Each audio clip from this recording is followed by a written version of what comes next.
Hello and good evening, and welcome on this whimsical and fun-filled adventure for the whole family. It's changing the dreaming, son. Yes, it is. Everybody loves this game. It is a Oh, very man. sweet game for the World of Darkness. It's very, very lighthearted. Yeah, some would argue it's too sweet because so many people out there say that changing the dreaming has no place in the world of darkness. I couldn't disagree more with that sentiment. I mean, when you when the Amen. rest of the world is so insurmountably fucked, you need something to lighten the mood a little bit. And You need something happy, yeah. yeah, and this is a very good, like, peaceful, happy dappy way. It's as Johnny described it, and you're still doing that. You're still doing a changeling game, right? Yeah, we just had a session today, yeah. Yeah, so your game, like you said, is basically just Smiling Friends the game. Which you I can found do out that. I actually have on Amazon, so I've been watching the shit out of it. And you can also have be like fairly odd parents to the game if your game centers around one specific dreamer. It's a game where you're supposed to feel happy and not be miserable. People don't want to be happy. They want the misery of work. It's a fun little happy dap. There's nothing wrong with being happy dappy. I'm in a Yes. happy dappy ass mood every now and again. And what we were going over probably now Kyle, this is rare that you have a faction or a group in World of Darkness that is made up of just good people. That there is no catch to it. They're just good guys that do good things. Because this is a series that we said there are no real heroes in Werewolf the Apocalypse, Vampire the Masquerade, especially not Mage the Ascension. There's people who try at the very least, and that's why I like it better than a lot of other grimdark settings. It's like no faction is wholly good, but there are good people in factions. And that's Yeah, what I think you really want- makes the nuance. You want to cling on to the good people. Yeah, is what I you know. wanna do. But That this- was it. What's up, Vic? What? And the irony of that is that the format of the IP kind of puts itself 1 foot in reality, Yeah. because humans are flawed, Oh, or something. And with changing and dreaming, where all these other books are saying humanity was flawed. It's flawed. There was no saving it. It was just it was all gonna go to shit no matter what anyone could have done. But changing and dreaming says yes, humanity did mess up, but there is a way out of it. Let's help pull people out of it. Exactly. Yeah. Amen. I love it. So the Boggans and the Trolls are probably the two best people in the World of Darkness, just in any book, because there really are no strings attached when it comes to these guys. They're just two good guys who want to do good things, and even their unseelie versions, they're not that bad in comparison to, say, an unseelie red cap, for example. Your standard one. I know Tim is familiar with our episodes. No, I'm not talking about Char. Char's a good boy in comparison. But going over what we've got, the Trolls and the Boggans. I have been itching, Kyle, to use the Trolls in so many different games. It's the same level of enthusiasm I have with the Giovanni, and now we've got the Giovanni going in Disco by Night, where people ask me in the comments for the episode, no, I can't do that. We get too sexual with that game. I can't upload that to YouTube. But yeah, well, it's disco. that- I mean, what do you want? Man, Yeah, that's cool. me. That game is me completely unfiltered. I can't do that. Yeah. And Shit, I wish I could join. and along with that, the entire soundtrack too. I mean, unless you just want us to play Disco Elysium music on a loop every session, all session. But Nah. I mean, it's a good soundtrack, but eventually you're going to get sick of it. And with the Trolls, let's go into the Trolls first. Now, I have 2 troll characters that I've been itching to use. And the thumbnail that we've got for this episode, that character is in our changing game. And there's another character, Sasha Sinyavsky, that I have sitting and waiting for you in Russia by Night, and he's going to be the one that's going to make Kyle excited to play Rage Cross Russia again. Yep. I've had that guy sitting in the back of my mind. That also I did not know what abilities to give him until King of Greed sent me a DM, and then I figured out, okay, I know exactly how to stat this guy now. That also highly recommends if I do actually manage to unfuck myself in that game. Because with what we've got going on with let me go ahead and let me show you the asset that we've got for Samson Goldberg is what we called him. Epic wrestler reference. Yeah, I know it's gay. I know I'm using AI images, but this is what we generate for him. Imagine if he was satisfied with the way that came out, With how what? with how that image came out. It does look good. I will say that. In comparison to some of the other stuff, the forehead marking is a little bit. No, it could be better, but you take what you can get with this. Yeah, basically. Mhm. And with these guys, they're supposed to be the knights of changing society. And when I looked at them for the first time, I didn't really see these guys as knights. They were more, I don't know, a little bit too barbaric for them to be knights to me. So I started looking up, was there a Viking equivalent to a knight? And yes, there is actually. Kyle, you know about Viking society, don't you? Not a whole lot, but I know some of it. So they were very similar to the Radari, the Viking riders that would go into battle, that were in armor, had the good weapons, along with the Carls and the Jarls. That's what the trolls strike me as. And when you look at their pictures in the Kith book, when you look at where they hang out, Norse mythology is steeped into their characters. So if you're talking about knights and what a knight does as a position, where you're policing the land, you're making sure that your people are profitable, that your people are protected, that nobody is trying to leave, that nobody's trying to sneak into your society, then if you mean that kind of knight, yeah. But besides that, everything else, barbarians and Vikings. That's what you get with the trolls. And it's Hell a very yeah. fun aesthetic because you know just how fun the Finros are. Well, yeah, Yep. absolutely. Just everything about the GOF, just being a big muscle boy. That's the big drive to want to play a troll. We have Danston Murphy playing one in our Sunday game, and he's brought up a few times that he feels like he's playing the troll wrong. Objectively, you are playing it wrong, but there is no one right way to play Changing to Dreaming. You go about this game the way you want to with what's in your hands. And part of this episode is dedicated to him, so shout out to you, Dan. This is for your character. Yeah. Woohoo. Alright, so how did the troll come into existence? There are 4 different schools of thoughts on this. You have 4 different things. First idea, the traditionalist, where they're saying, yeah, the Danu, the mother of all fairies, came down and she made the she first, and then she made the trolls out of second, or eventually out of a stone, because the she wanted a warrior to protect them. So Danu looked over at a stone, told the stone to get up and start protecting the she, and then surely enough, you got the trolls out of that. You were Nice. literally born from a rock. That's your Wait, legacy. The Rock? You're born from a rock, yes. Eyebrow raise. It makes me want to see a changing game where the rock that Cain used to bash Abel's head in is used to make a troll. That's what? Yeah, that's how Cain killed Abel. With a troll. No, you didn't take the stone that he used to kill Abel and you turn that into a troll. That'd be the most self-loathing troll I've ever seen in my life. He's got I'm the just- blood of the first murder on him. Imagine how fun the conversation will be with him. I'm literally just thinking of Dwayne The Rock Johnson the whole time. You're thinking about Dwayne The Rock Johnson. I'm thinking about the Antichrist. That's what I'm thinking about. I know, but like it's Dwayne The Rock Johnson's head, Eh. like being used to Eh, kill Abel. And that's the first school of thought. Just the trolls were made it because a knight was needed. That simple as that.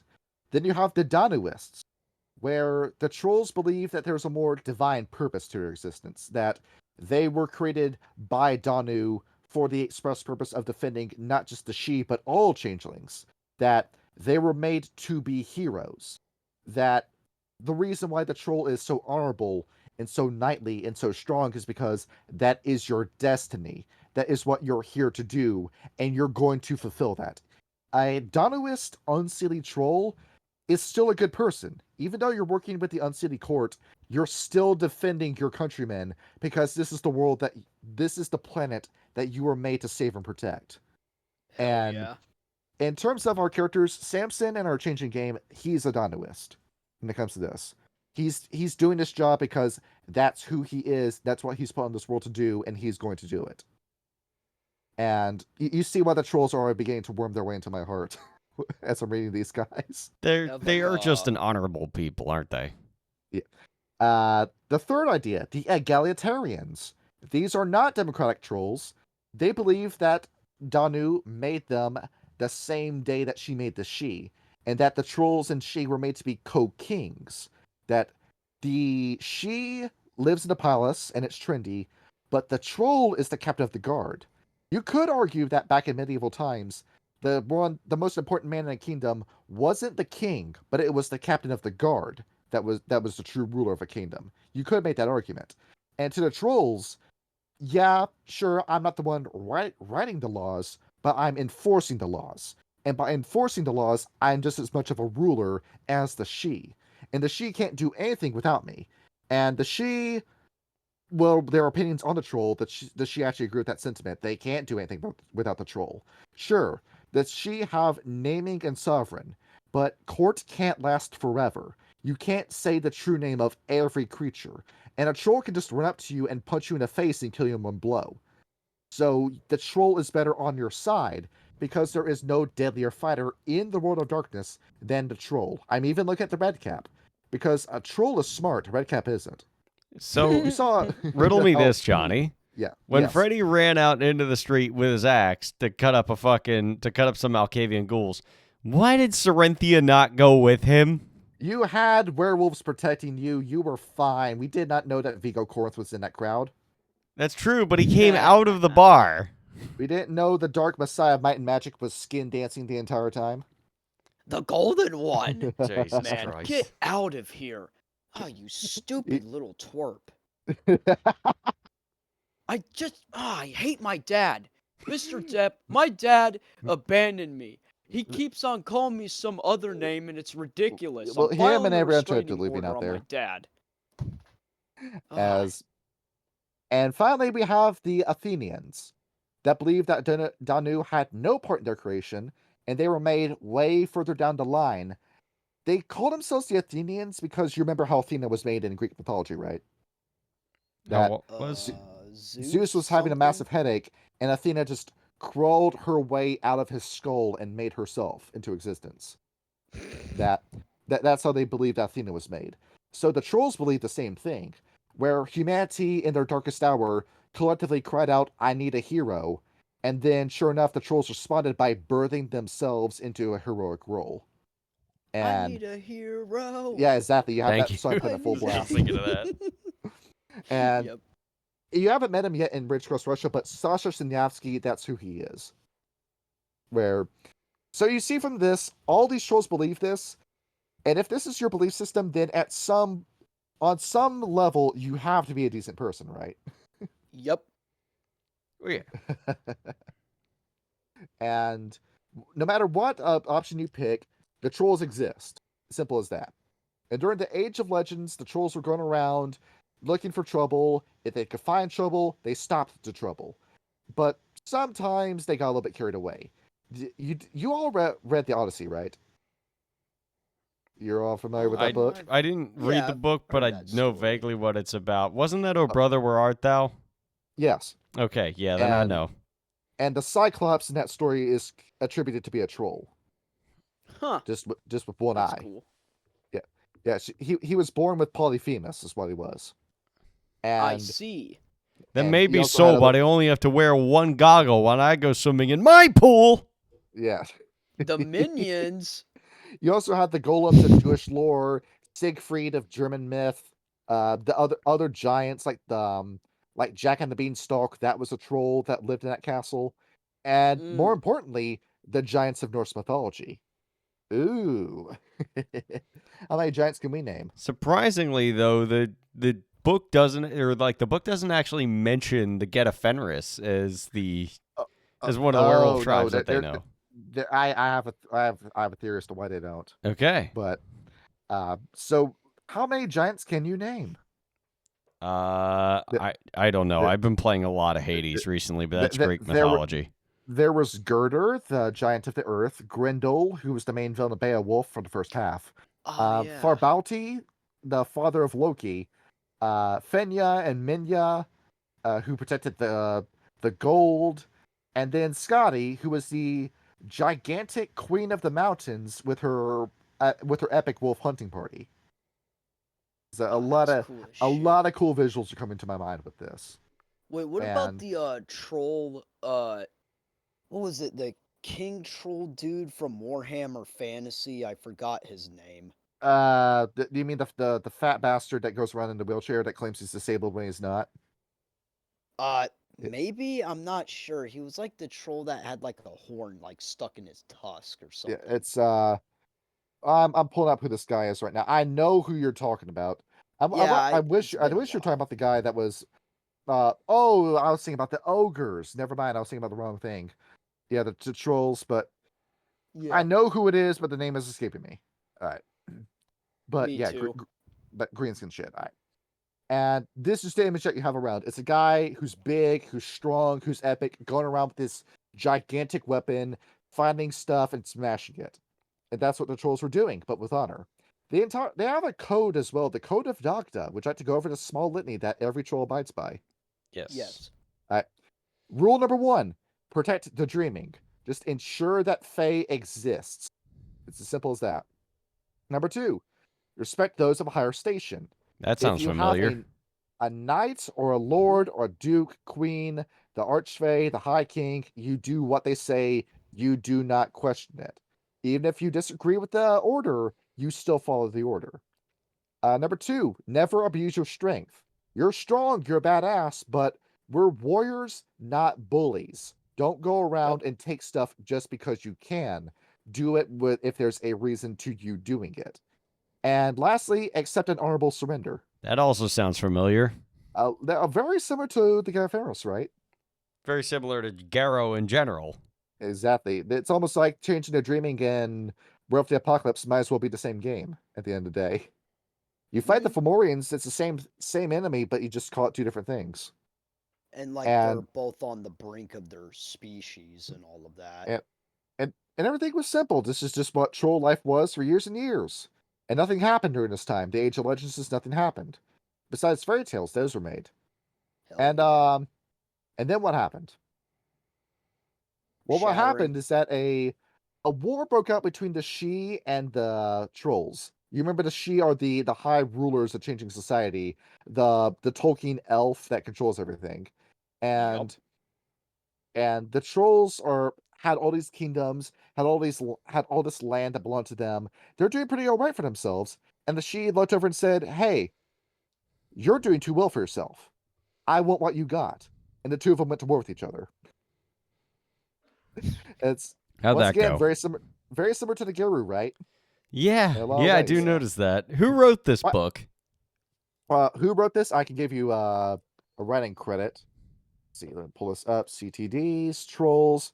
Who wrote the Kith book? If it is a werewolf writer, that'll make a lot of sense. Yes, it would. Yeah. So Kith book Trolls was written by one Alan Tower. That's good pen name. And oh no, he was a Wraith writer. Oh, that's interesting. He must have read some of Werewolf the Apocalypse to come up with this. Yeah, he actually studied this stuff before he went into the studio. One of the few World of Darkness writers that actually looked at what everybody else was doing. That had respect for his fellow man's work. He wrote Midnight Express? What? Hold on, what? There's no way. He wrote Midnight Express. I saw that movie. It is fucked up. No, oh no, the book Midnight Express. Oh, is it the same as the movie? Oh no, it's Wraith the Oblivion. Oh, okay. Yeah, I was thinking, who was in that movie? I forget. No, Midnight Express is a fucked up movie. But I can only imagine. But the war between the trolls and the Shi. The Shi, in their words, say that we could have won the war, but it would have been a feudal victory because we would have spent too many resources to do this. So we decided, in the presence of the Tuatha De Danann, that we were going to form a peace treaty with the trolls. We're going to say that we, the Shi, rule Kithane society, but the trolls can be the number 2. And the trolls look and say, "This is a shitty deal. Can we work this a little bit better?" And after 9 days, 10 days of debating, the trolls finally got a contract that they liked. They said, we'll go with this. This is fine. And sure enough, that's where that egalitarian idea came from, that the trolls and Shi were made to co-lead because the contract says they do. Yeah. You wrote your own history. And sure enough, they ended up writing the S sheet along with the Shi, where those were very basic rules as to how to change things. Just keep yourself secret, but get glamour, be nice to people, look out for your other Kithane brother. Just it's very similar to the litany, is what you need to understand. Yeah. We don't need to get too deep into it. It is. But the Bronze Age happened, and now humans have found out how to make the same weapons as the trolls. Crap, right? And now Jack has climbed up the beanstalk and has killed the troll at the top of it. Well, that's not good either. So what happens is that you have something along the lines of the Accordance War, where just about every troll's at war with something, because now you're getting to Dantean, changelings that lose faith in a dreaming and start killing other changelings. You've got Dantean going around, you've got She that are trying to gain more power, you've got forces that are trying to hunt fairies, and it's just absolute chaos going on as the trolls are trying their best to keep everything under control. And now two groups called the Seelie and Unseelie Court have two different ideas as to how we're going to solve this, and are now going to war with each other. The legend in this book goes over these two troll brothers called Torvald and Bor, where Torvald was Seelie, Bor was Unseelie. They met on the battlefield with each other. They knew that one of them had to die, but they couldn't bring themselves to. They knew they couldn't live themselves if they killed their brother, so they killed each other at the same time. And everyone on the battlefield was so moved by it that they just laid down their arms and went home. Imagine that. God. That's like that fucking Vietnamese priest burning himself in the street. Nobody wanted to continue fighting after they saw that. Yep. There's bro, that's a little fucked up. You killed your brother? Oh, I don't have the stomach God. for this anymore. I mean, sometimes something like when you're in the heat of battle, you're so engulfed in red that you can't even think straight. You're just acting on basic survival instinct.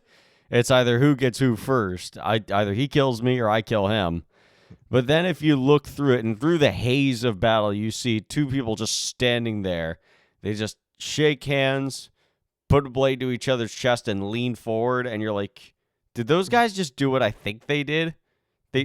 Wait, no, those are both the people that are leading us. What the fuck? Like, we trusted them to bring us into this, and now they're both dead. What the fuck's the point anymore? Damn. Nobody wins in a war. It's that start singing Civil War by Guns N' Roses. I don't know, but there is a quote, and I don't recall who said it. War does not determine who is right, only who is left. And then then say the shattering Sun Tzu, happens. but I might be wrong. I don't know. We fast forward all the way to the Middle Ages. House Liam fucks up. The Unseelie Court just can't wait anymore to extract glamour and start getting nightmare glamour. And then changes are written out of existence.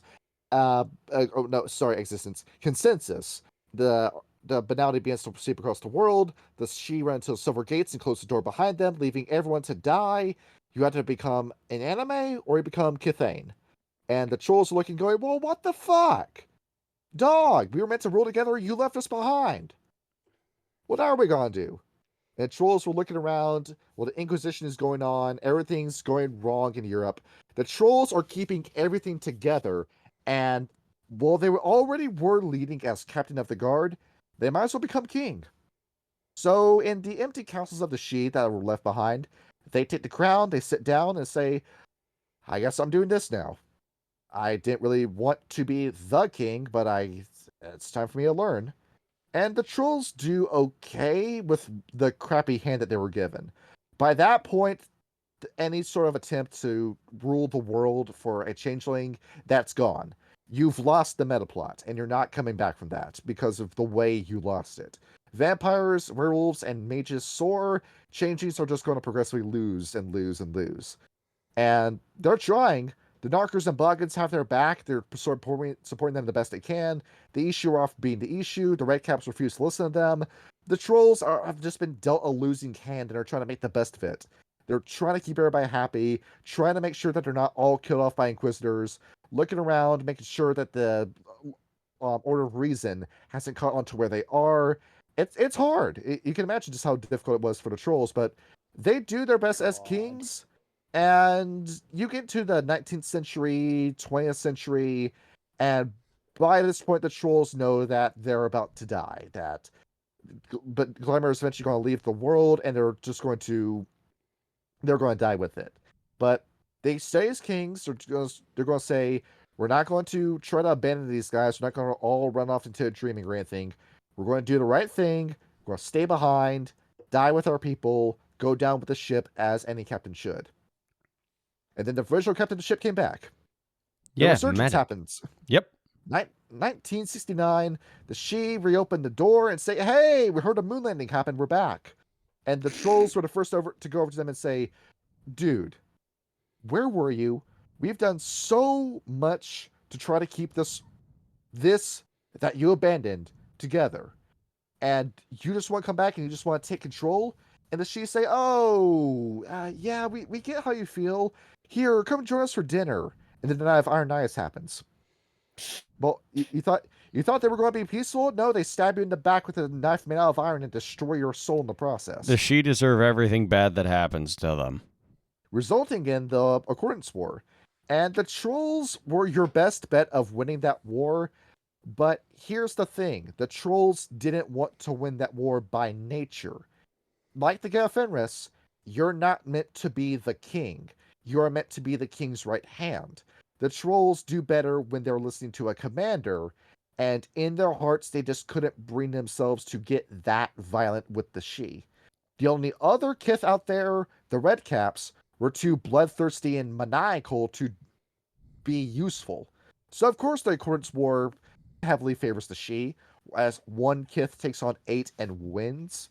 And it looks like everyone's about to die until High King David comes in, grabs Excalibur, demands the war end, and the trolls just look over and say, yeah, it's fucked up, all the stuff you did, where you did kill a lot of us, but you know what? I'd much rather be friends with you than your enemy. The trolls put up the sword and just go right back to where they were with the Sidhe before the Silver Gates closed. And essentially, that's the history. Damn. So, what do you think of the trolls so far? I like them. They're just good people. They try. They really fucking try. It's honor before reason with these guys, as you notice. Unless you're unseelie, but we'll get into that.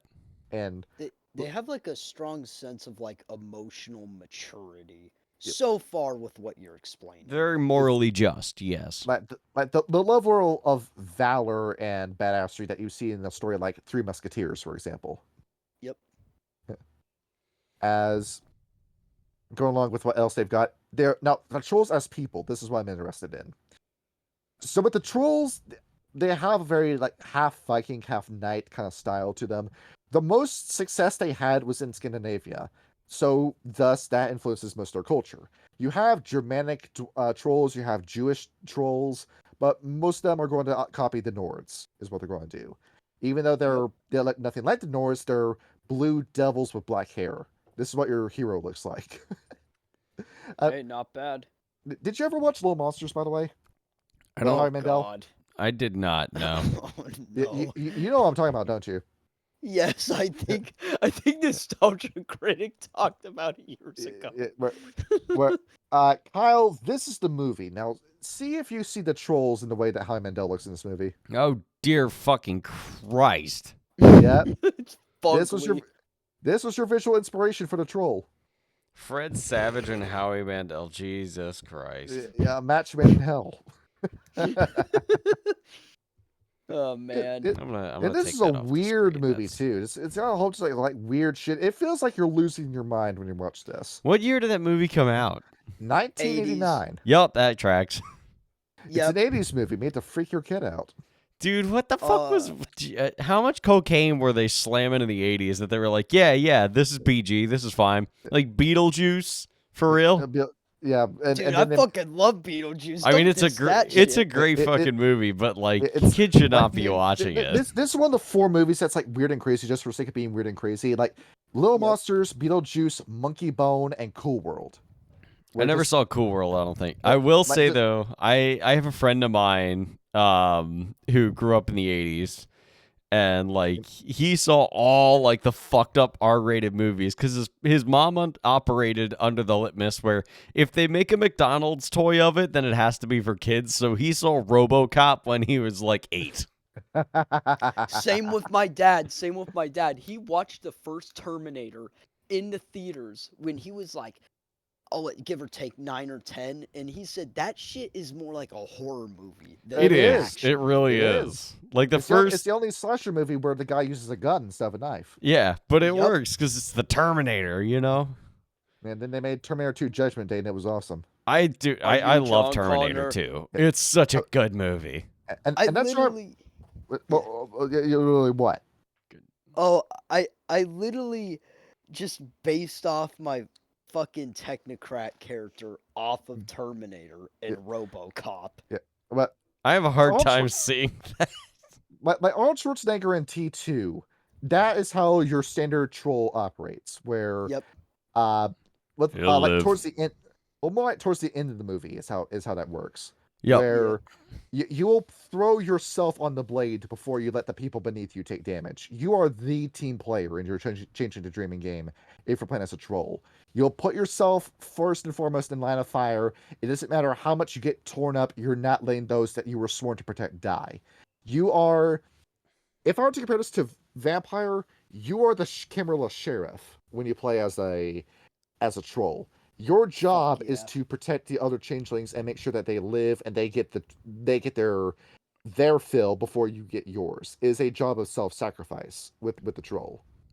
You're a big muscle boy, but your heart is bigger than your muscles. Yes, very much so. Yeah. And what is the difference between a Seelie and an unseelie troll? Not much, but this is how they feel about the laws. But I should mention oaths first. Oaths are a big thing in Changing the Dreaming, verbal contracts that bind you for generations. A troll takes that super seriously. If they make an oath, they will never break it willingly. You can trick them into breaking it, but never will they ever go back on a promise. And they hate telling lies. Being deceptive is not in the heart of a troll. So part of Samson's character in our changing game is that as a punishment, he had to tell 3 lies. And he is torn up about doing that. It would be kind of sad yet funny if it was something mundane, like he lies about which ice cream flavor he likes. Oh no, he has to tell the girl he likes that he's HIV positive. Oh, what the fuck? Oh, What? no. Yeah, so That's horrible. yeah, the woman that he wants to be with, he has to intentionally ruin that relationship in order to make things up at the court. That is Oh my- awful. Oh my god. I'm yeah. not even a troll, and even I'm cringing. That's awful. And the honesty and promises are super important to a troll. If you break a promise, that will piss off a troll like nothing else. That will bring the Garou out of a troll. Where I need to find that guy and I need to lift him up into the air and break him over my spine. I'm that angry. Wait, for No, what? break over my Okay. spine. His spine over my knee. Sorry. Mr. Depp, I need to stay the fuck away from Serenthia. And going down the line, how these laws operate? City Law 1, death before dishonor. I think this is pretty obvious given who they are. Yes. Love. Rule number 2, love conquers all. Now, trolls aren't necessarily romantics. They don't really pursue relationships, but when they do, you will never find a better boyfriend. This is somebody who is a loyal husband to you. He'll never cheat on you. He'll never think of another girl. If you tell him what you're doing makes me uncomfortable, he will stop doing it without any further questioning. Hell They're yeah. just good, It's honorable chivalrous. Really chivalrous. people. You are his world if you are dating a troll. And 2, beauty is life. Even if they will never destroy anything of beauty. Even if your big bad evil guy for your chronicle is a beautiful person, a troll will not bring themselves to seriously hurt them because they see destroying something that's beautiful as sinful. Even if you're some sort of slut that's just using your beauty to your advantage, they will not try to destroy you because beauty needs to be admired and protected. That's when As you a culture have thing. that's when you have a puka in your party and you go, no, look, think of it. Sure, they bear a traditionally beautiful face, but think about the interesting, abstraction that might occur if you were to lop their head off with that axe. See, this is a beautiful piece of cubist modern art with just a touch of Dadaism to it. A little bit of, imperfection makes it all the more beautiful. With the shocked appearance of her face, the blood spurting out like a fountain, it could be something even more beautiful than the sum of its parts. If only you were to deconstruct just a little bit, Sir Knight. I'd be a good puka. And last law, never forgive a debt. This is more about them being the debtor than no, being the one in debt than the debtor. They will always pay you back. They hate being in debt to anybody. If they borrow $5 from you, they will immediately try to pay you back that debt, no matter how small it is. They do not like owing anything to anyone. And if you borrow something from a troll, they will expect you to pay that back on time. You have to promise that to a troll. Oh, yeah. But So, in other words, they're masters at using credit cards. yes, they have fantastic credit scores. A 745 minimum with every troll. Yes. And not a single one's in debt. Now to Unseelie. Rule number 1, change is good. They like the Unseelie she being back, but stuff has to change in order for time to progress. After all, our enemies are using guns and shotguns. A Unseelie troll will break a taboo, where a Seelie troll, most of the time, they're using either their bare hands or a melee weapon in combat. An Unseelie troll will pick up a shotgun, one in each hand, and will go out Sons of Anarchy style, guns akimbo. That's kind of badass, to be honest. Yeah, I have no issue with doing that. Number 2, glamour is free. I'm going to do what I want, when I want, but with honor. If I want to use my powers, I'm going to do it. Nothing's going to stop me. If I want to show off how big and bad I am, I'll do it. But I'll do it to show off how cool I am instead of trying to extort somebody. Just try to have like a big dick energy is what you want to do with the Unseelie troll. Same with number 2. Now number 3, this is a weird one. Honor is a lie. And the Unseelie trolls disagree with this one halfway. They are honorable even when they're Unseelie, but when it comes to making promises, when it comes to giving you the word, there is something an Unseelie troll will ask you before they give you that promise. What's in it for me? If there is nothing in it for the troll, they will not do it. Yes, you have to enter a promise that is going to directly benefit the troll in some way, either short-term or long-term. And if there is no form of payment, if it's just going to be suffering, then the Unseelie troll just will not do it. I'll give you 2 grams of weed. Let's see. I don't know, that cake will bake, homeboy. Understood, sir. And then the last one, passion before duty, where you want to find an even mix of the two with the trolls. You're not saying you do something you love for work, you never work a day in your life. The troll that's Unseelie wants to do that. Do what you love and try to make that your job the best you can, or try to synthesize what you love into that job, is what you want to do with the troll. But with why we went over, there's nothing that made us raise our eyebrows like the puka or the red caps with these guys. That even on the Unseelie, the trolls are just good guys, just good people in general. Yeah. Troll on the battlefield. Okay. Do not engage a troll on the battlefield. Just don't do it.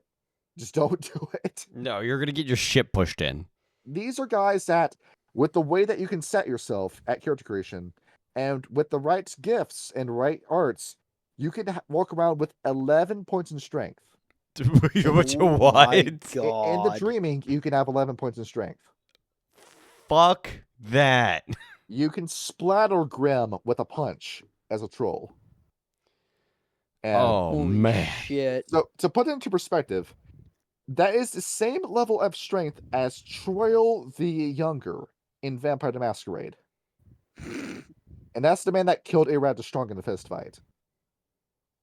You are powerful on biblical proportions. You see why we named our troll Samson. Yes. Yep. Does he have long hair? short blonde hair. I gave him Cloud Strife's haircut. Oh. Hmm. That doesn't match the Bible story at all. Nope. Yeah, well, that's why you want to keep that hair short so nobody cuts it off and steals all of your power with it. Just that's just a bad bargain to make. You imagine like how long was Simpson's hair in the Bible? Like was he having like wrap that around his chest? I don't remember. I'm a very bad religious You individual. gotta make a hair shirt for yourself. If it works, it works. Let's go What into was it? Sashomaru from Inuyasha or something. or Bayonetta.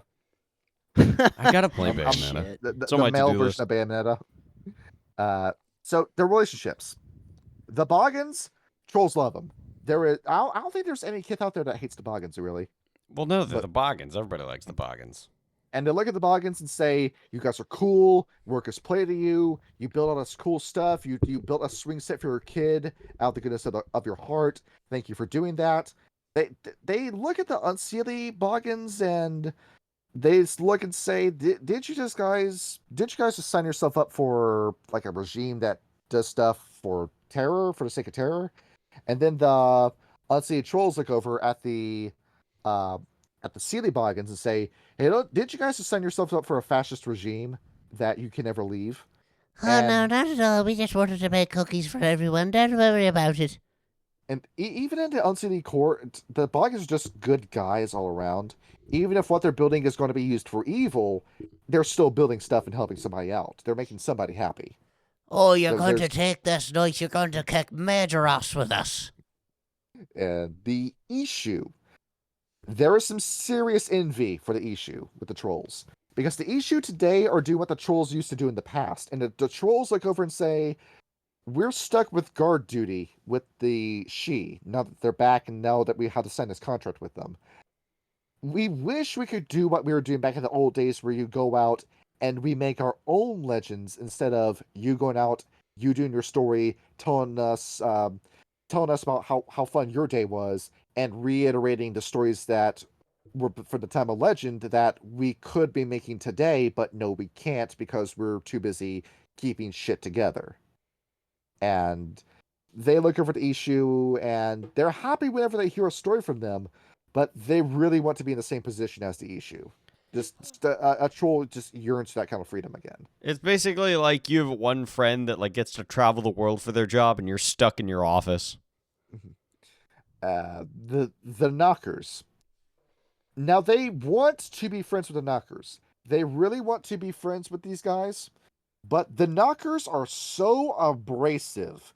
They drop the N-bomb, the C-bomb, any sort of bomb you can think of in casual conversation. Their mouths are just so disgusting and they're so perverted with their conversation topics that it just turns the trolls off and they don't want anything to do with the Knockers. It is kind of funny though. It's like did you ever have a friend in middle school that was like so nasty that you just couldn't be around them? Yeah, I had a couple of those, especially in middle school. Yeah, where you just think, "Oh, I'm 13 years old. I'm going to say fuck in every one of my sentences." And after a while, it's like, "Oh, that word's just gotten kind of old. It's not really funny anymore." But the guy doesn't realize it's not funny anymore. He just keeps doing it. Yep. I was literally that kid, unfortunately. Oh man, no. I was that kid. Rip Vic. Oh my god. I've gotten better throughout the years, but my dad still once in a while gets on my case, like when I'm casually talking about, like, yeah, and shit, just casually say the SH word. Yeah. Or something. The swear jar. Yeah. Thankfully, it's gotten a lot better throughout the years, but still, it slips. I mean, like, when you're a kid, it's like, oh, it's a new word that they told me was a bad word, but now I get to use it because, like, nobody else gets to use this word but me. It's got some exclusivity to it. Yeah, the thrill of forbidden things. The forbidden flute. And with the Knockers, the trolls want to be friends with these guys. The unseelie trolls find it easier to be friends with the Knockers. There is a reason why they want to be friends. The stuff the Knockers build. You want a sword that catches fire when you swing it. You want a shotgun that shoots swords out of it in a scatter. You want to wear this exosuit that makes you twice as strong? Of course you do. Do you want the whenever you go to Eviscerator from Killing Floor 2, where it has a spinning saw blade on the front and then shoots other saw blades out of it, and you pick up the saw blades and put them back in there? That medieval Doom game that they're making? I'm super my pumped for the God, Dark yes. Ages, man. That's the weapons that the Knockers build. The fucking Yes. chainsaw shield, hell yeah. And you've got the trolls. The bullet that shoots guns. in the in the Uncity Court, one of the scariest things you can encounter is a troll knocker duo. You do not want to encounter that. That's a fight that you're going to lose. It's the same as encountering a heavy and medic in TF2, and the medic has supercharge ready. Then you're fucked. You don't want to get into Nobody that fight. touch Sasha. That's exactly what's going to happen to you. The troll's about to tear you apart with that minigun. The puka. The trolls really do not like these guys. They're annoying. They're brats. They're constantly. They just happen to come off every situation the victor and just never seem to lose. Never seem to eat shit. And they just get away with everything. And the trolls just really want to be left alone to do the right thing sometimes. But the puka like to trick them into breaking their oaths. Like to humiliate them in the middle of court in front of the she and make them look like idiots. And the trolls, if they could, would wrap their hands around the throat of that puka and strangle them to death. But no, the puka will always escape punishment. Hold on, let me find the stress ball that like you squeeze and its eyeballs and ears pop out. If they could do that to the puka, they would. They just have to catch the puka first. And Exactly. the thing is, the on-city trolls have no patience for the puka whatsoever. If a puka tries anything, they'll just immediately punch them in the face with the puka. And you might be thinking, well, why did the trolls hate the puka so much? Have you noticed that the puka Kith book was built off of a foundation of lies that nobody else could validate? Yeah, basically. It's their way. Like, There's yeah, a they're theory fun, but... There's a theory about the puka with them having a similar history to the werewolves, where maybe the puka used to be these scary gods of war and death that rewrote their own history and swarmed their way into the Kithane courts. And they're all beasties by nature, and the trolls recognize them as a threat, but nobody believes them because the puka have gaslit everybody. I mean, it is what they're good at. Your possible changing game where every puka's the villain. Next up, the red caps. The trolls have no patience for these guys. These are barbarians that are just vicious for the sake of vicious. Your idea of going to war is just yeah. Thank you for the stress toy. Your idea of going to war is that you just go find a guy, punch him in the face, and then you just squat over his body and just beat the gore into the mud. What's the sport in doing that? This time you spend on one guy torturing the dead body, we've already gone around with our swords and cut 5 other guys in half. So it takes too long for a red cap to go to war because they're not interested in actually fighting. They just want to get covered in blood and gore. Hence the red cap. They want their clothes to be soaked in the blood. And the troll has no patience for that. It's just a waste of food. Oh my god. An uncity troll has a little bit more tolerance for this, but the red caps, they're incredibly abrasive, and nobody in Kithane society seems to have anything nice to say about the red caps. Or kind of like a shock troop or something like that. Yeah, you're so hyper violent, you freak everyone out. There is a theory that the red caps were born from nightmares instead of positive dreams, which is why the trolls suspect them so much. Next up, the satyrs. They're not players just as fuck a lot. With the satyr, they are attracted to the troll. In a room with other kits, a satyr will always go after a troll first, and will always want to seek them out. A Seelie troll, they'll usually ignore the feeling, not reciprocate the feeling, unless they're ready to settle down and start a family, where you're getting too old for this kind of shit, it's time to settle down and start a family. But the unseelie troll will look down and will see the satyr licking the bulge of their pants through their jeans. The unseelie troll will just pull down their jeans and just let the satyr have their way. Oh my god. Yeah, That's what it says. Is like passion before duty in the Unseelie court. Yeah, the trolls and the Unseelie troll and the Unseelie satyr fuck each other daily. There is no restraint to them. They are insatiable when you have the two of them together because the Unseelie satyr. All right. They bring out something in the Unseelie troll. I was about to say, it was like, honey, I'm home from my mercenary work. and they look over and say, hey, baby, the slap is getting pretty cold. Basically, yeah, that's what it is. And the Unseelie troll, and it's something that's just brought out of them by the Unseelie satyr. And they don't have an explanation as to why, but there's just something about an Unseelie satyr that wakes something up in you. They don't destroy beauty. I mean, they'll destroy it in bed, but it's still alive. You see how many people online simp tutorial? Yeah. So there might be. Yes, I do. Yes, I certainly do. The she. We've kind of gone over this already with their history because the troll and she history is so deeply intertwined with each other. And the Unseelie trolls will have nothing to say to the she. They'll just do as they say. They'll work as their number two, as their sheriff, as the captain of the guard. They're just going to accept that fate.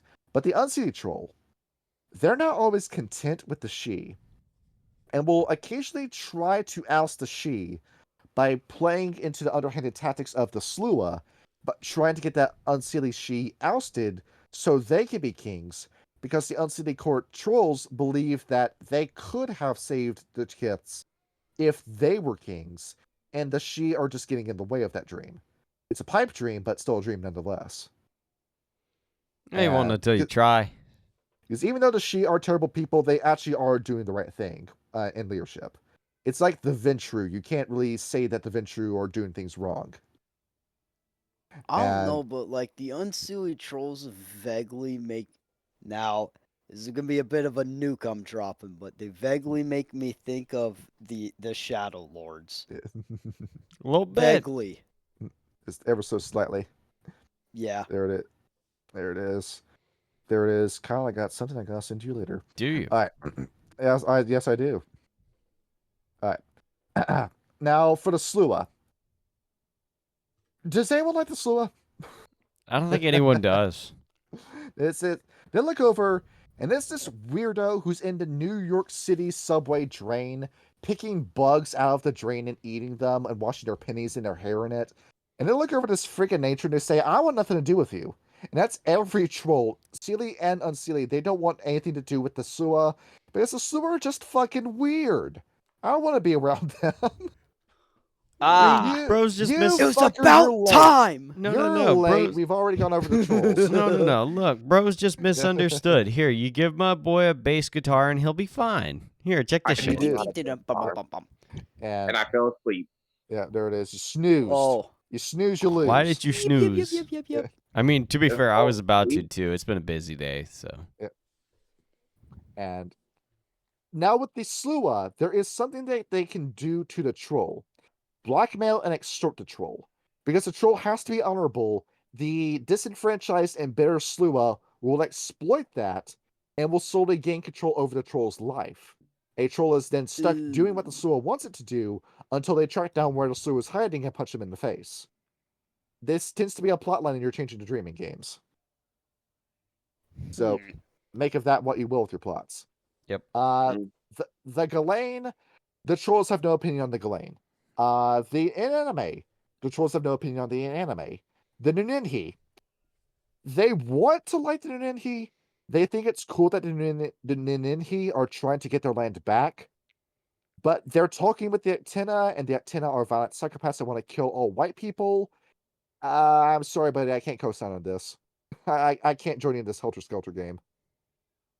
And next up, the splats, the mixing of the splats. Vampires. Ooh, this is gonna be fun. All right, vampires. Do not interact with vampires. These are snakes. Every single one of them is built off a foundation of lies. They never keep their oaths, never keep their promises, believe they're over every consequence. That none of your rules apply to them. Don't give these guys shit. If you have to deal with a vampire, the only one that we know of that can keep a promise is Clan Gangrel. Everyone Look else- at that. Everyone- Goggle, stay winning. Everyone else, fuck them. Don't go along with anything a vampire tells you to if you're a troll. Look at that. I was saying it in the proper way anyhow. Look at that. See, the Unfortunately, I cannot get offended by the truth. Yeah, the Malkavians, you're crazy. You can't trust yourself. Oh, come on now. Stop trying to emotionally gaslight and manipulate me. I I get it. wouldn't trust you with a fucking box cutter. Hey, I use a box cutter to slice people's stomachs open. He I does caught actually- you- That I is caught you Vic's finger food- winning. You were finger food eating sauerkraut, drinking Diet Pepsi at the same time. Lovely. Only a psycho does that. He The is. And then after werewolves. that, for the salt, I pick my nose and I smear it on. Yeah. That's Tastes like Play-Doh. Vic is like what was the name of the red guy from Smiling Friends? What's his name? Alan? Alan. Yeah. He's Oh, like- dirty water. Yeah, Vic is like Alan's landlord in the episode. Would you like to smoke weed with me? Fill up a list of diet so to play better Revenge on the PS2. That is true. That is my favorite line in that show so far.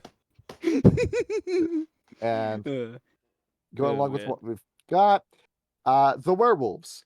They're cool. They're obviously related to the puka. Werewolves were born from puka because they are shape-shifting animals. And the puka are shape-shifting animals. Therefore, the werewolves are puka. They just don't know it yet. That's not fucking true. I mean, like poker, but that's not fuck. Look, let me put it to you this way: if I was able to know it inside of a poker, and it came out of poker, then tell me what? It's not a fucking metis now, is it? It comes out of whatever the poker is. Yeah. And I don't like them. They mess with my crops. They're really annoying and they're mean and they confuse me. they look at the kits, they look at the tribes of the werewolves, and they call them kits. They believe that they're kits. That there is no joining the Bonars, you're just a Bonar by birth, you just didn't know it yet. Serentia, you're Damn. lovely and everything, but you're not under smart. And they mentioned 3 different tribes. They mentioned that there is a tribe that assists in Ninhi. If you know about Changing of Dreaming and you read Rich Coast Appalachia, you would know that tribe is the Actina. And the Actina freak them out. They want nothing to do with the Actina. Stay away from them. That the Actina legitimately scare the trolls. That's funny, actually. It's really funny. And the 2 tribes that they do like a lot are the Fianna and the Children of Gaia. Really, not the Nice. cat. Yeah. The tribes that they have a rivalry with are the ones they like. Oh. Now think about this. When a troll goes evil, they become an ogre, where they lose the horns, gain a bunch of body fat, become stupid but twice as strong. But but they're so divorced from the trolls that you can count that as its own thing. And they don't use the same powers as the trolls. By that point, they've stopped using magic and just rely entirely on their strength. Meanwhile, if Asgaf Fenris falls, they become one of 2 things: a Heimdallr or a Pure. And both of them take ideas that were already in the Gafenris and take them to a whole new level, to a radical fascist level with one, and to a genocidal level with the other. But they use same powers as the Gafenris. They look like the Gafenris. They have the same iconography and glyphs as the Gafenris. So as far as the trolls would be concerned, that is just the Gafenris by another name, or possibly showing off their true colors. They buy into the every Gafenris is fascist idea, and therefore want nothing to do with the Gafenris. Ah, And that sucks. And given how vicious and violent the Gafenris are, and how they hate that quality in the Redcaps, I can't necessarily blame them or say that they're wrong for wanting to distance themselves from the Get. They're wrong in how they came to that conclusion, but that's still an appropriate conclusion to come to. Exactly. Mages. Don't ever interact with a mage. Get away from them. These guys are weird. These guys are psychos. They're obsessed with their own ideas of reality. They care not for you. They want your blood. They want your bones for their spells. Do not do anything with them. The one thing that's kept us safe from mages is that they're at war with each other. If they were not doing that, we would all be dead. I went to a Cult of Ecstasy member one time. And when I saw that, the moment I saw their camp, I literally looked at it. They had all the weed in the world. I felt like that squirrel from Ice Age with his nuts. All the weed in the world. And when I saw that, I literally turned around and left. I was like, no. You get so high, you never come down. Exactly. I was like, this is the devil.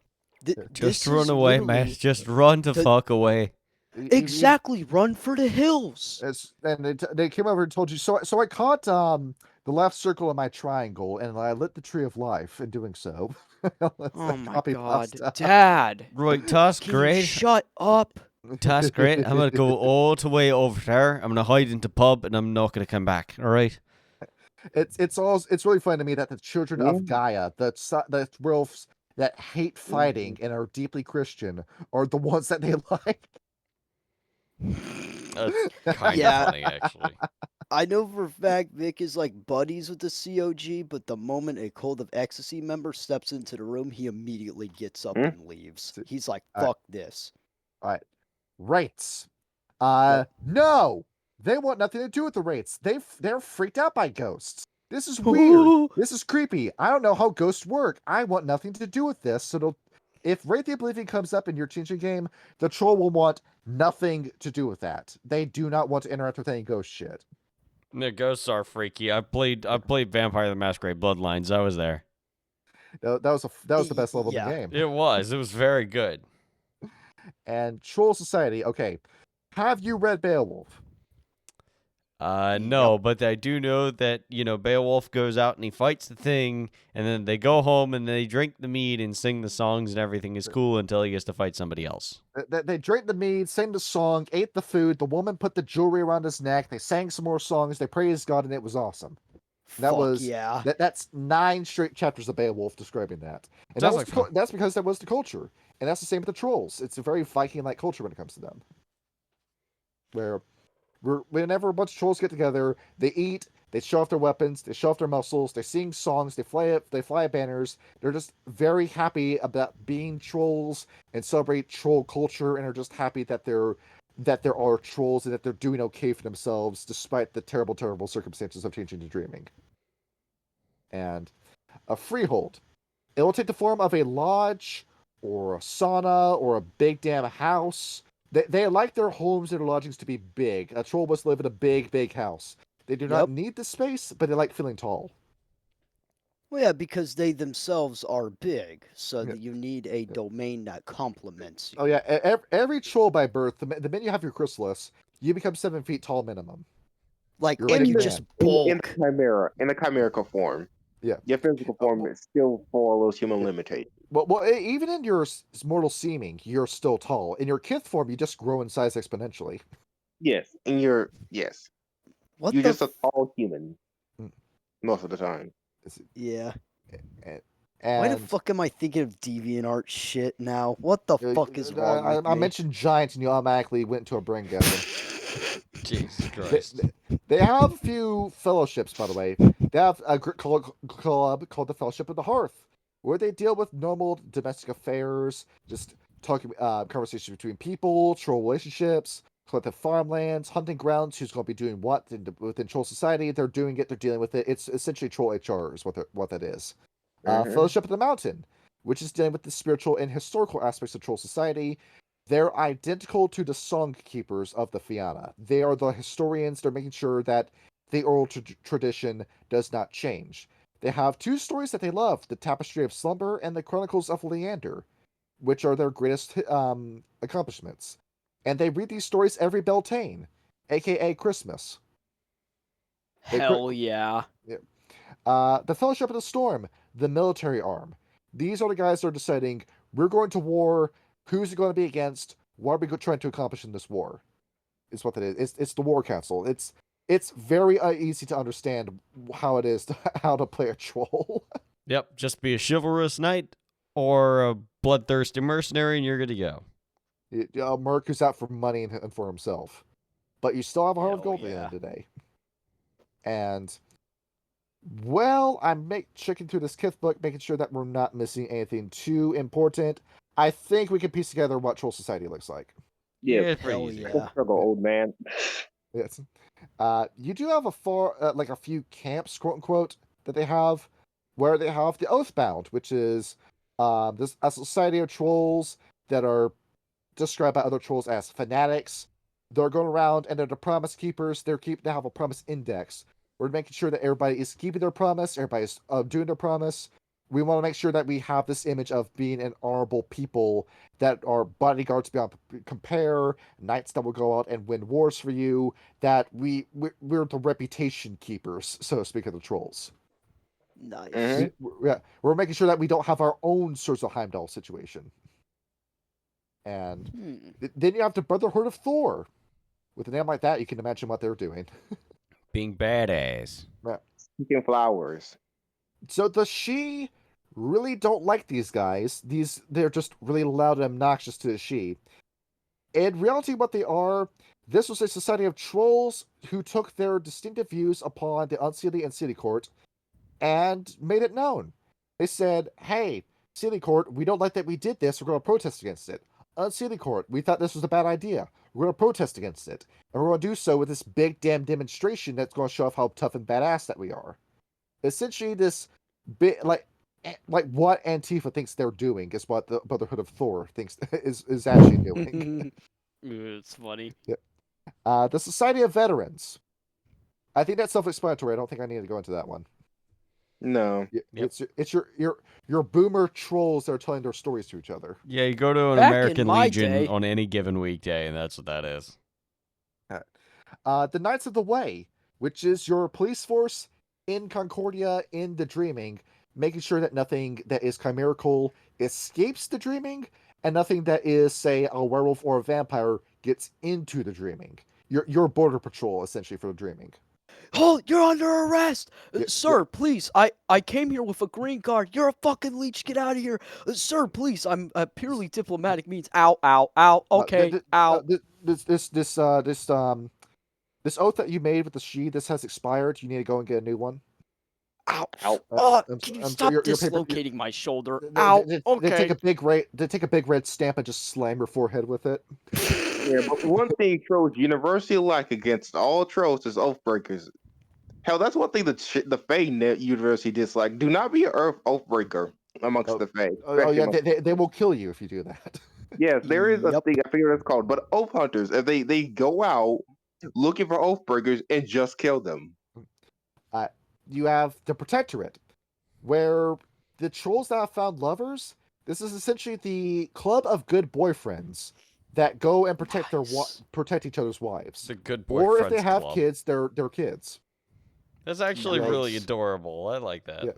Yeah, just a bunch of husbands that get together after work, talk about how happily married they are, how their loved ones, that they have families, that they have people that they love and want to protect, and help defend each other's loved ones should they be in danger. So, Oh, that's Yep. very wholesome. yeah, I'm gonna put that in a Valentine's special. and the Keepers of the Scales. These are your scourges amongst your trolls. If somebody broke an oath, you're going out, that guy dies. So you remember we were talking about during the Thin Blood episode, the Scourge, that role? That's the same, but you make it a troll. And let's talk about some of their weapons. What kind of weapon do you think a troll uses? And my axe. An axe, a sword, a spear, a hammer, that kind of stuff. There's entire difficulty rolls for these. Get these damage values in mind.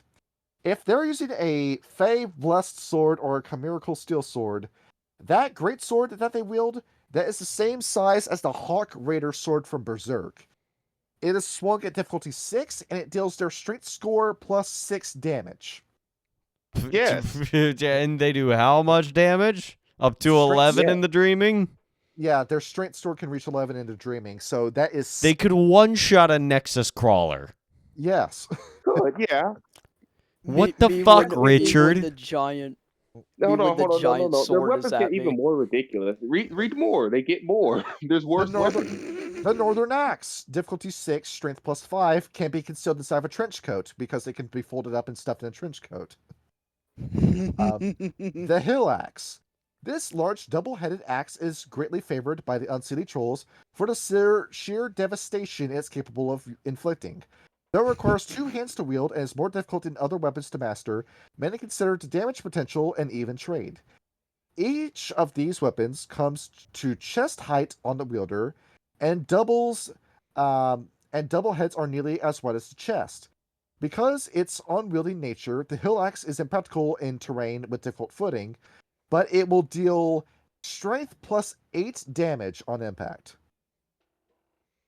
If that hits you, you will not survive it if you have a base character. You're just In gonna your get edition- just splattered. Yeah. Victor Your just turns edition, into a werewolf could probably die one hit from that fucking. You will one hit kill a werewolf with this. Victor will just turn into a only little trolls ketchup are that's packet. built for creatures with inhuman strength. So only trolls. Yes. These guys are picking up big damn weapons, and if you encounter a giant into dreaming, if you're a troll, you could take his sword and use that as a weapon. Yes, I would like to make one statement about giants. How giants work, how I understand how giants work, and from the dreaming, each category of giants gets a bonus to their hit points and strength and stamina. That's how they work. Meaning you make a character, then you put on the giant stats later. And the best weapon of all, the Maul of Thunder. Oh no. Difficulty 7 to swing, strength plus 7 damage. This mighty maul is said to have been one crafted by the trolls under direct instructions of Thor, who was real. We had a real Thor, who never lost the Mjolnir. This is a copy of Mjolnir. It is said to be the mightiest of all trollish weapons, and perhaps even equal to High King David's Excalibur. Among its rumored powers includes the ability to leap any body of water, including the Atlantic Ocean, in a single jump, the ability to level any wall made out of any material in a single blow, the ability to command the elements of thunder and just all elements in general, and is said to emit a shocking boom of thunder whenever it strikes. Thunder! Ah! You become the One Punch Man with this weapon. Oh, yeah, Really just fuck him up. nasty. I am the storm Now, that's despite all these approaching. things, there's also other things that aren't just devastation weapons. I think there's a shield. You have the Shield of Virtue. Gives you Captain 3 extra sword America. dice. In addition, so long as you have this shield, it reduces the target of all. It reduces the difficulty of all of your willpower rolls by 1 as long as you have that shield with you. Holy crap. And Controls are simple. Fucking They're insane. busted and simple. and if you wish to parry an attack with that shield, -1 difficulty to your dexterity with that shield. Holy Oh, shit. fuck that. So very hard to kill. The two-handed weapon and the shield build are both equally viable with the troll. I mean, shield's pretty fucking great though. So yeah, what do we think of these trolls? See, the only concern that I have is that, like, you know, a combat build in a changeling game doesn't seem as useful as like some of the other ones. 'Cause You really don't need a combat build, but if you need one, if somebody wants to go with a combat build, this is the one you take. Exactly. Yes. Yeah. Hold on. where should- I lost the page where I get their stats for each level of the dream they go into. Hold on. You have C20 in your lap. And Yeah, I lost the page. Keep C20 going, keep C20 is fine, but they shove so much information into it. This is how you kill a troll. Step 1, run. Step 2, run faster. Step 3, run even fucking faster. If Or- step 1, 2, 3, 1, 2, and 3 didn't work, then and I highly recommend step 4, which is run even faster, faster, and faster. Like, recognizing that there was a troll in front of you should elicit the same reaction from your players as encountering a get a Fenris in any other game. Yeah, because the trolls don't play. They're honorable. You can party with them, but if they get sick of you, they'll just kill you.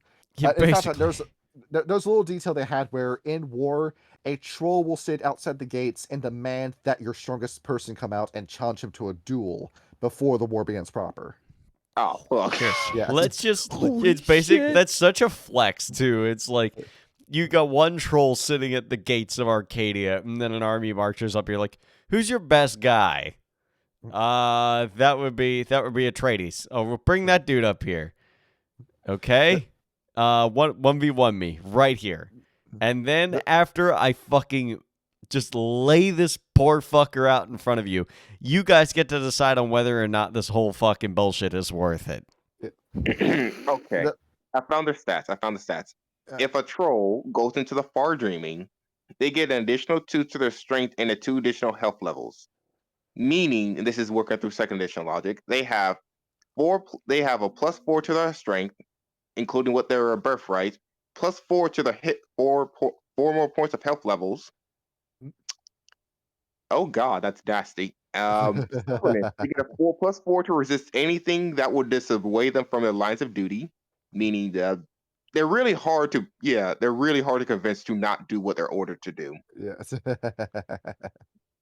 Now in the deep dreaming, this is where trolls get really broken. So despite how much I glaze this, the chances of you running into a troll this far into the dreaming is very, very bad. Oh no! Okay, here we go. Trolls.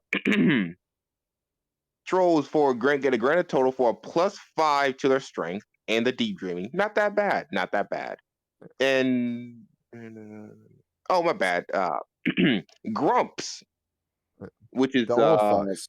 yeah, look at the old fucks. Get a +7 to their strength and a +7 to their health levels in total. Meaning in the deep dreaming, double your health levels and just gain a +7 in total to your strength.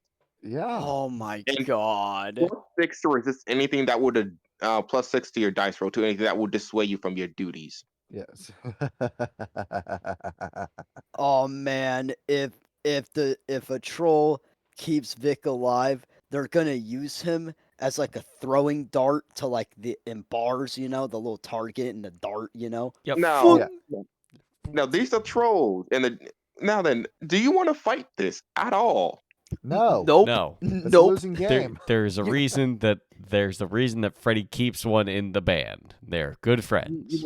You want to know? Come on, they're not that bad. I don't regenerate like a werewolf, but I have the hit points of one. Come on.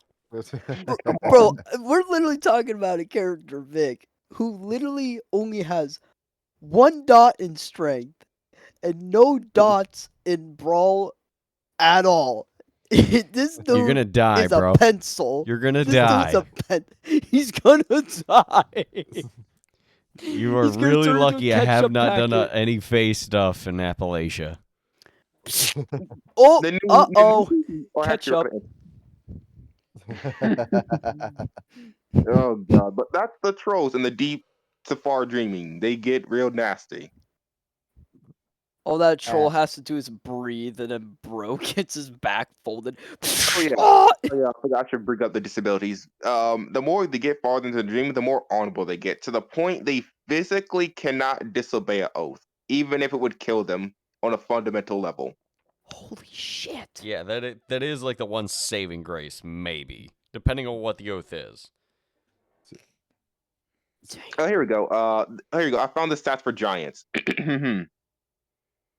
We're gonna go from big, humongous to Titanic. A big giant gets a +2 to both his stamina and strength. A humongous gets a +3 to strength and +4 to stamina. Titanic gets a +5 to stamina and strength. Let's see here. The health levels they should have. Like what? They have 3 OKs, 4 -1s, 4 -2s, and 3 -5s before you Yeah. kill one.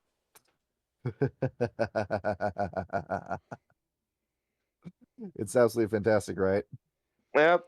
So basically, scary, just a bit. Yeah, so theoretically, they should be walking around for Titanic giants, with 11 dots of strength and 11 fucking stamina,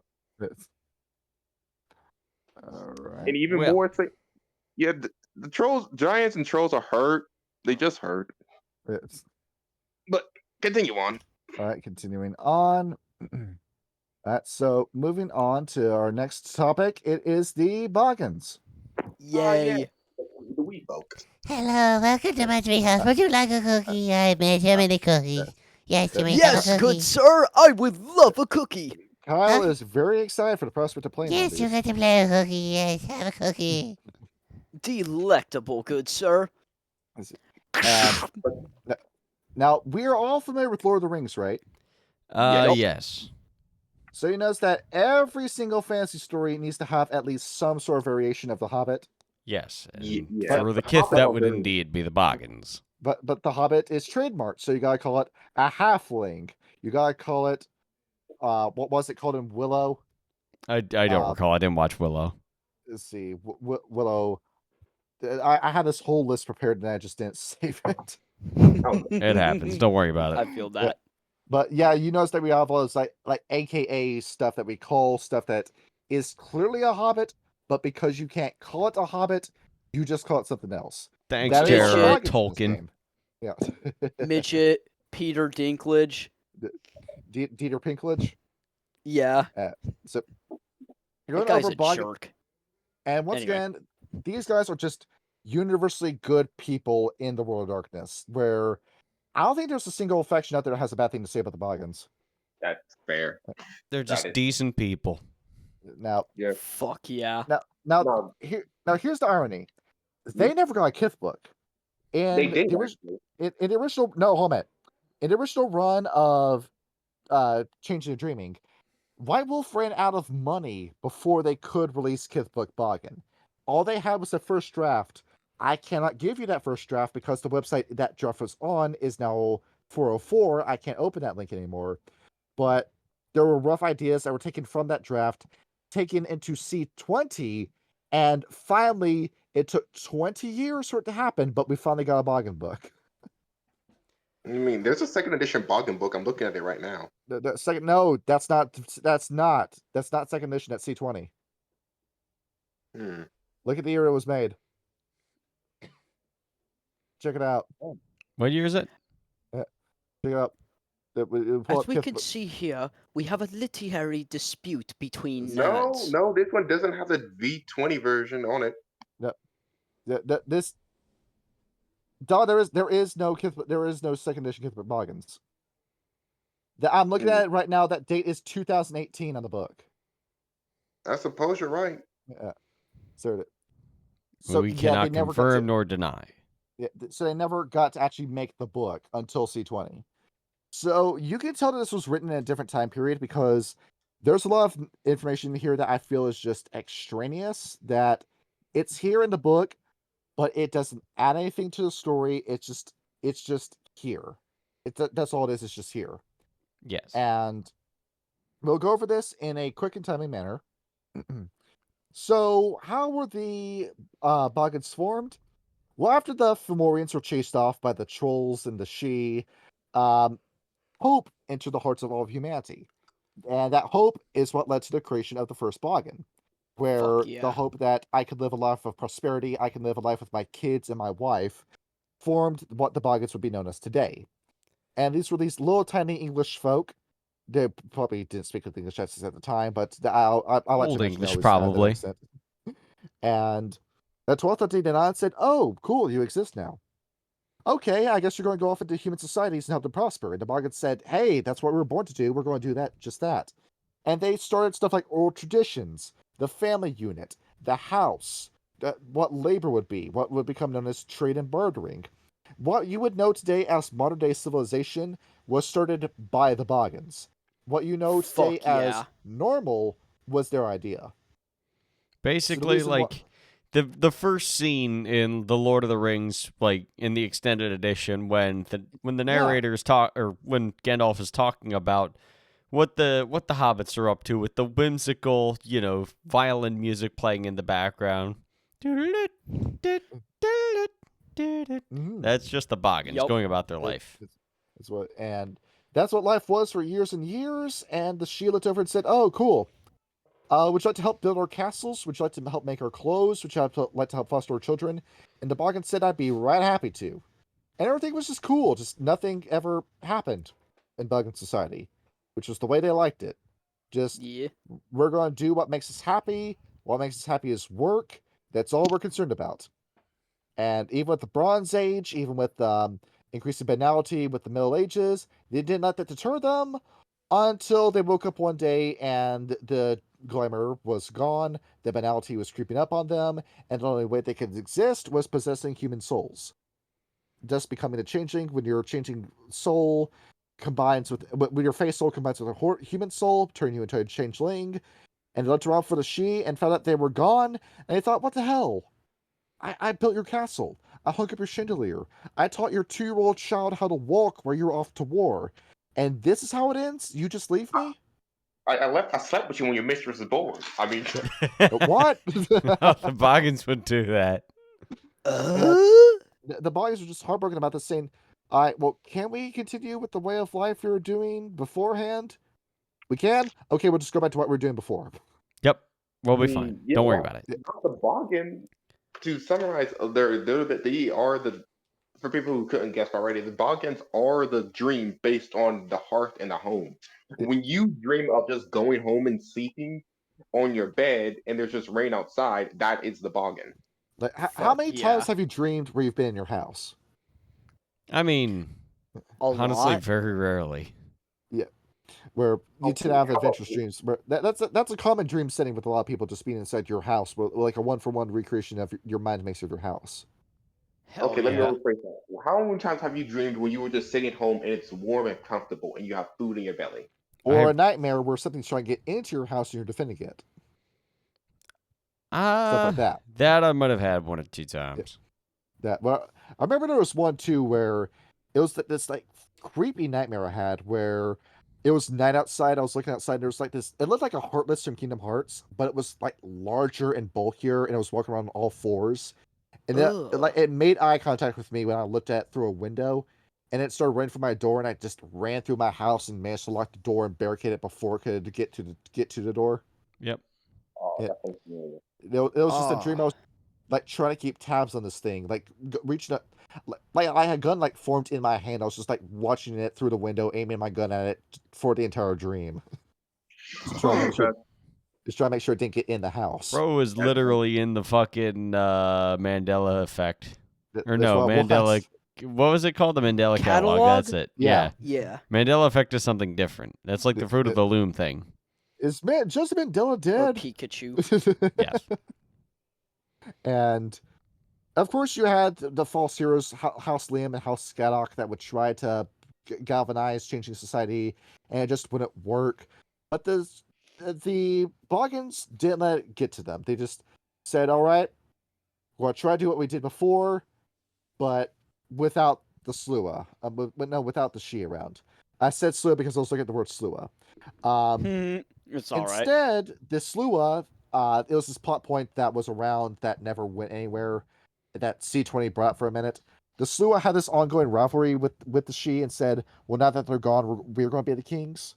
And that didn't happen. The trolls took over, but the Boggans were trying to help the Slua take control, but it didn't happen. I do not care about that lore. Yeah, it was one of the many dropped plot points of Changing Dreaming. And there's a lot of stuff going on. Like, you had the Black Plague outside your house. You got the Inquisition going on outside your house. And thus begins the Boggan tradition of going inside my house, locking the door, not stepping outside. And it worked. In spectacular fashion. Yeah. The Boggans are the commoners of the commoners in changing society. They are the term commoner made manifest. And they're better for it. Among legends, you don't really have anything that crazy with the Boggans. You have something like Rumpelstiltskin, and then that's about it. Rumpelstiltskin. Dream. and the ideas that would eventually become stuff like the legends of the gnome would start off from them. They have the guys that live in little mushroom houses off in the woods, or stuff like you been gnomed. Or ideas like the Christmas elf. What? Brownies. Oh yeah, the teeny tiny guys. Yeah. Yeah, that is entirely a Boggan. A brownie is basically what a Boggan is. I'm pretty sure that metamorphosis is super popular with the Boggans, where they just make themselves super tiny. Sometimes, yeah. Yep. They don't let being 3 feet tall get to them. They like being little. Hell yeah. It makes them look more adorable and shit. Yeah. It's a very charming old man. He's gross-ish, but there's something endearingly cute about him too. Exactly. They're lumpy cute. They're lumpy cute. And Bad feet. And flipping through this, the I'm flipping through like Boggans, but like literally nothing in this. There's nothing here. Bro, the Boggans are just wholesome, bro. They're just chill. They're I just like them. super wholesome. It's entire Kith book where every sentence begins and ends with "We kept our heads down," but while this was going on. Yeah, pretty Well, much. Well, we had I no mean, reason shit. to do anything else. I had my Okay. fine bacon business to Yeah. take care of, and when the weird travellers stopped in for a bite, I was happy to give Look. them something to eat. Okay, okay, here we go. The Renaissance. All right, guess who was really happy when the Renaissance happened? The Boggans. The Boggans. As they're looking around and they're saying, "Oh, we got Leonardo da Vinci and Donatello, and they're painting stuff, and all this inspiration going around. Here, let's open up a class. And let me teach you how to paint. Let me teach you how to Fuck sculpt." yeah. And this was a great time for getting glamour because now we have the art Boggan. We have a little man that makes clay statues. Cool. Hell yeah. And it's not much, but he's doing okay for himself. I That's it, mean, really. it's the thought that counts. He's making shoes. He's keeping the cathedral clean. He just enjoys working. Like the Boggan is able to survive in situations that would kill a normal changeling.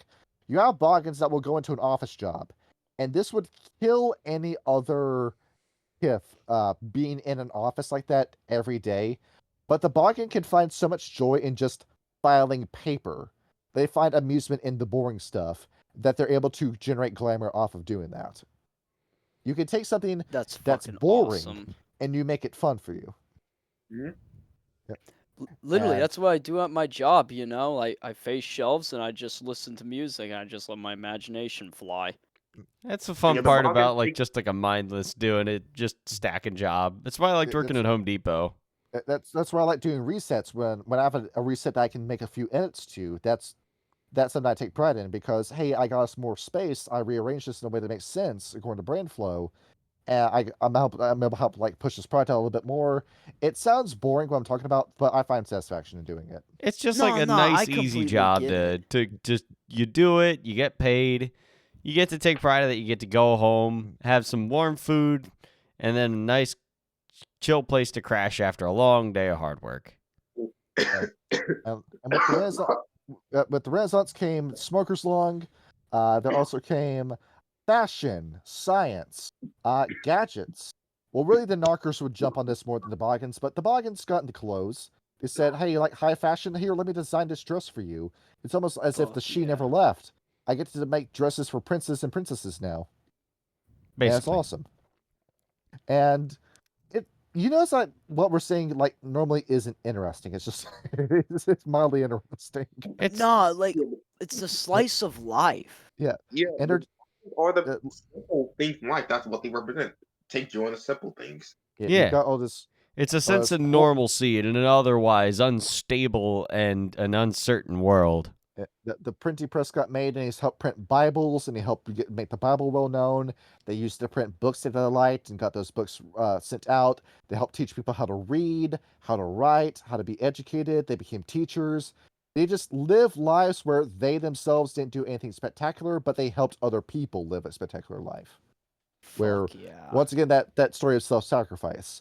Your life may be flashing in front of your eyes, and you might be thinking, "Hey, I didn't do much with my life," but what you did for somebody helped them do something spectacular. You played an important story in somebody else's life. Yep. Yeah, they're like the trolls who instead of defending you with pure violence, they defend your morals. This is why the Philodox is my favorite auspice in changing in Werewolf the Apocalypse, because the Philodox is at home making a home for the Garu Nation to return to. If the Philodox wasn't doing that, you'd be at war constantly and just lose your fucking mind doing that. Yep. You can't just go to war forever. That's going to drive you insane. Yep. And this would go on for years and years. Some other things that they would do, they'd be innkeepers, they would open restaurants, they'd become cooks. They'd just do all this stuff where basically just live normal lives, but find glamour in doing so. They get to do And simple things, but they take pride in doing that. the women's movement has a mention in this book for I know it's in this book because this book was written by radical leftists. Okay, well, yeah. It's like Occupy Wall Street being forced into the Anarchist book in V20. It's that, That's funny. I know this is bullshit. I know, but I'll see it now. I I can won't just lie. smell it from a mile away. I will Well, not lie. apparently, according to this, the Boggans are feminists. Just all of Sure. them are. Yep. I support Huh? equal rights, equal fights. I actually disbelieve that. Being a mother's an important part of keeping the home together. Well, they know that they stay at home all the time. They're just stay-at-home dad and mom. Yeah, I Oh, believe I'm a feminist. Look, they're not feminists. I'm gonna say that one here, but they respect mothers. Yeah, they're not the creepy feminists. They're not saying that they support women's rights so they can get laid. They're not the simps. They be like, Nah. we respect the mother, we respect the father. They both equally make the household. And they Yep. would, of course, like attend the knitting circles and what else do women like to do in their spare time? I don't know. I don't have a pussy. I don't know. What I'm Cosplay. talking about. I don't know. Yeah. I don't know. They're Wine actually- drinking? But yeah, I like a drinking lot- wine in my spare time. Come on. A lot Window of women shopping? Boggin got to do something new, where it's not. I can do something beyond just staying home and taking care of the kids now. I can go out and I can do stuff with the man Boggans, and I'm not just stay-at-home mom and that's it. I want to Yeah. make a comment about something, but I'm gonna leave that comment alone. Probably a good idea.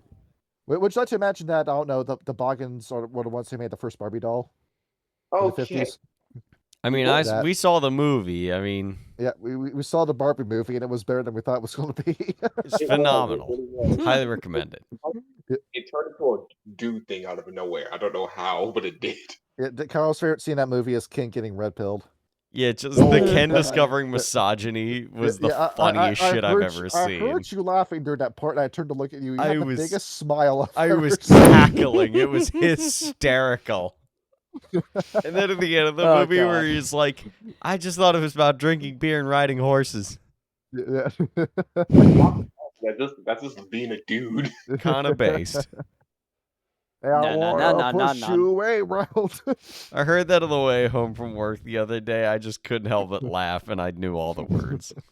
we didn't say my name on Discord anymore. We changed it to lit. But Oh it yeah, live or Lightning live? Crashes by Live. Yeah. Didn't I recommend you that one? You did. I took it, It is a good Yeah. song though. I like it. and Bro, you made Uh, my name into Ethan Ralph Lives. he's You still could change that, you alive. know. Right? He's still I alive. know, but I love it. I want to stick with it. It's funny. Yeah. He's not gonna live then- to see 40. No, Yeah, he's not. no. He said himself he wants to get worse instead of better. How old is he right now? He's 39. Oh, Now they- Bro's God. been tainted by the worm. Literally Yeah, decay. he's a Fomori. He He has really to is be. a fucking When Fomori. the Arcadian Chi came back, Yeah, Yep. they came back, and the Boggans are looking over and saying, "Hey, can we go back to the way that things were before? I mean, I finally get to do royal stuff again. I mean, I get to make stuff for the mayor, and then that's it. I want to make something for a king again." And she Yeah. responded by killing them with her knives. hold it, right there, Bruh. hold it right there. Not immediately, but I must describe this. I must tell you what here. Not everyone when the she came back and demanded the rulership immediately threw a giant hissy fit. The Boggin in general did. yeah, the Boggans were okay with it. They wanted to be ruled. They wanted to lick the boot and have their necks get stepped on by the she. You making it sound worse than it actually is. The she, you're flaming fascist. You're just like Razor Fist. Okay, You make it that's no secret that you just want to control people. I was on call for it. Besides, from how the Boggin described, they typically didn't even get one leadership roles. At most, they took care of No, they want to serve. They don't want to be the king. Like, you want a Boggin king? You're out of your mind. I'm not going to take that. The Boggan's not going to take that crown. It'd be a very peaceful kingdom, I will say. It'll be like a neighborhood watch or a homeowners association, and that's it. Yeah, that's pretty much what the Boggin lane is. But Yeah, that's it. but let's talk about their powers before we start getting into aliens. Well, then of course the Accordance War happened. That High King David came in, ended the war, and the Boggans were perfectly okay with it. Just yeah, I'm glad the war is open. I'm glad that nobody has to die anymore. They did not want to go to war. They did not want to participate in the war. They just wanted it to end as soon as possible, and then sure enough, it did. I mean, as much as we talk about the High Cardian War, that only was an American thing. The European versions of it was completely different in some areas. But this was made by an American company, so that's all you get to hear about. Yeah, that's true. Yup. And now we live in a new Camelot. Caliburn revealed its true form as Excalibur, and all the Boggans get to go back to serving kings and queens, and we all get to live happily ever after until we all die of boredom. The end. There's nothing boring about a good old day of honest hard work, is there? You just count the days until you Dauntain and want to kill your own kind. Okay, not everyone turns I into a could never Dante. dream of doing such a thing. Yeah. They die of old age before that happens. Stop telling everybody. or just forget what it's like to be a dream. I changed things after losing contact with the dreaming for so long. I like don't grow old with my know. wife and pass on all my worldly possessions to my children, so they too could be one of the Boggans and help al- people. And because this book was written in 2018, it had to bring up social media in it, where Oh my goodness. Oh yeah, that. they bring up that they say they have a love-hate relationship with it, where they say, a fashion blogger that's taking pictures of themselves, showing off the outfits that we built. Hey, we support that. Free glamour. An NPC stream. No. No. I Yep. swear I have a book that doesn't have V20 on it. We'll talk about this after stream because Ice cream, yum, balloon pop, and like that kind of stream that they hate that You shit. need to give me fucking money right the fuck now, Yeah, this is right. motherfucker. You're going Click to on the pig. screen, you That's son of right, a bitch. I'm talking Hi. to you, my little fucking pay piggy. Look here. Hi, look here. Hi, I'm Miles. I'm Miles Morale. Like, what the fuck? Oh, Wait, that yeah. streamer, I know who you're talking about. Yeah, where he's like verbally abusing everyone. That That guy, fucking sorry. guy. I got a better one. Tap on Yeah. your shoulder. So you're bullying the Boggin, are you? Says the troll. Oh boy. And then insert bad to the bone. No. No. Because Turn around. They're so well together. The troll is the biggest fucking son, and the Boggin is the mother. Yeah. So you're bullying my mother. Yes. Yep. See, what'd you say about my mama? Hey, what did you say about my mom? Uh, Like something straight out flapjack. Yeah. Yep. See, Disney picks you up and throws you through the next wall. Like Mr. Huff in The Incredibles. yes. As Just stretches your body and turns you into literally sentient taffy. I think the Boggins have made no, that's the Knockers that made a art. Never mind. now, for Boggin culture, Kyle, what can you tell us? So the Boggans, as we've discussed, they're very much just sort of like the village people of, YMCA. Boggin society. No, not that kind. It's getting a little fruity in here. No. So basically, when it comes to Boggans, they live a very simple life. They take care of their, businesses, their households. A lot of them are artisans, chefs, tailors, all sorts of just essential jobs that they will, take upon themselves. But the most important part of a Boggan is the house itself. Mhm. Being able to have a place where things can be stable. It's a place of comfort, a place of rest, but also a place to expand one's horizons, a place of imagination, where the normal day's work is done and now is time for work on passions. Perhaps maybe, emotional labor, as like it says here, emotional labor. Boggans are incredibly empathetic individuals. They're very, sharp and, sensitive to other people's emotions. Incredibly romantic individuals too. They have very, their love's born of deep awareness.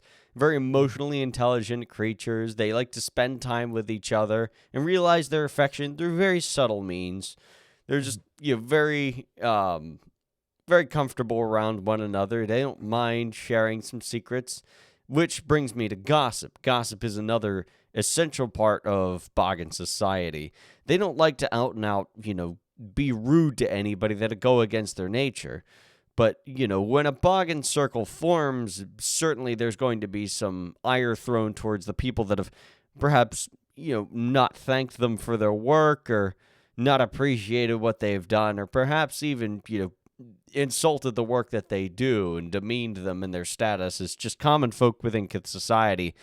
And that is the real danger of the Boggans to anybody that, meets their ire, is to become the topic of discussion for, a Boggin gossip circle. Mm-hmm. But for the most part, they are just very, very, they keep to themselves the most time. They keep their heads down. They'll help Kith as any other Kith as much as they possibly can. Mm-hmm. And they're all about forming the basis of a community for Kith society as a whole. That is what the Boggans are all about. Mm-hmm. And So it's all about, huh? yes, it's about home, it's about family, it's about community. Just living a life that people would call boring, but you can find joy in it. Exactly. There's nothing wrong with the mundane so long as it doesn't wear on the soul, and change is occasionally good, but that's what the home is for, is, being able to find some new horizons that you could perhaps apply in small ways to the day-to-day life. As long as you're not doing the same thing every day, and then that's it. Yeah, it's like, it says here in the book that it's like, the Boggans absolutely despise the Industrial Revolution. At first they thought, oh wow, plenty of places for people to find meaningful work and stability in their lives. What great thing. And then they realized that it's thinly veiled slave labor. And they absolutely hated that shit. It has nothing they make have a soul to it. There's no love in this. Yep. There's no appreciation of your work. You're just making the same thing every day. You make me do the same thing every day. I go into work, I go into a job where I have no satisfaction, and it feels like I'm doing nothing to contribute to anything. There's no artistry. There's no craftsmanship. There's no real sense of weight to what they do. They're a cog in a machine, and that isn't what work is supposed to be. Work's supposed to be fulfilling. It's supposed to give you purpose. It's supposed to provide you with a sense of meaning and purpose in this world. All in all, you're just another brick in a wall. We are actually playing that at a show we're doing on Friday, which I'm excited about. Nice. Really? Oh, that's great. Record it, and I will judge you harshly. I probably will. Yes. He's a critic. We got to do it for our band's social media page. So.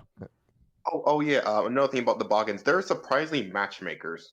It's brought up a few times in lore, but they're actually matchmakers as well. They're very socially mature and emotionally mature individuals. There's, Carl, you played Elite Beat Agents, didn't you? What? Elite Beat Agents. I played a demo of it on a DS at Game Crazy. I'm terrible at that fucking game. That was a Japanese game, Osu Tatakai Oendan, where there's one level in it where they play where the song is Keep Bun Jojo, which is that's an old song in anime circles by this point. But the point of that is that you're playing as a guy, you're helping a guy out for that level who is a werewolf that's trying to not turn into a werewolf in the middle of a date, but his boss at his construction job is off to his side trying to be his wingman and help him out along with you, the cheer squad. So that's what, that's what comes to my mind with the Boggin. It's your boss at work who doesn't just see you as trash and is actually trying to help you out and get you on the move on, get your life on the roll, because he knows that you shouldn't stay here forever. Your life shouldn't just be this job. He wants you to go. He wants you to get kids. He wants you to see you be happy because he likes what you do, what you've done for him. That was my original boss when I worked at Micro Center. He was a really good guy. He actually really wanted to help people. I do miss him. He was a good guy. Was he short? God bless him. No, actually, the manager I didn't really like all that much was short, but he was actually. The funny thing about him, he was a hockey player, so he's like a real tall, kind of well-built guy, which was really funny. But he's a teddy bear at heart, I'm assuming.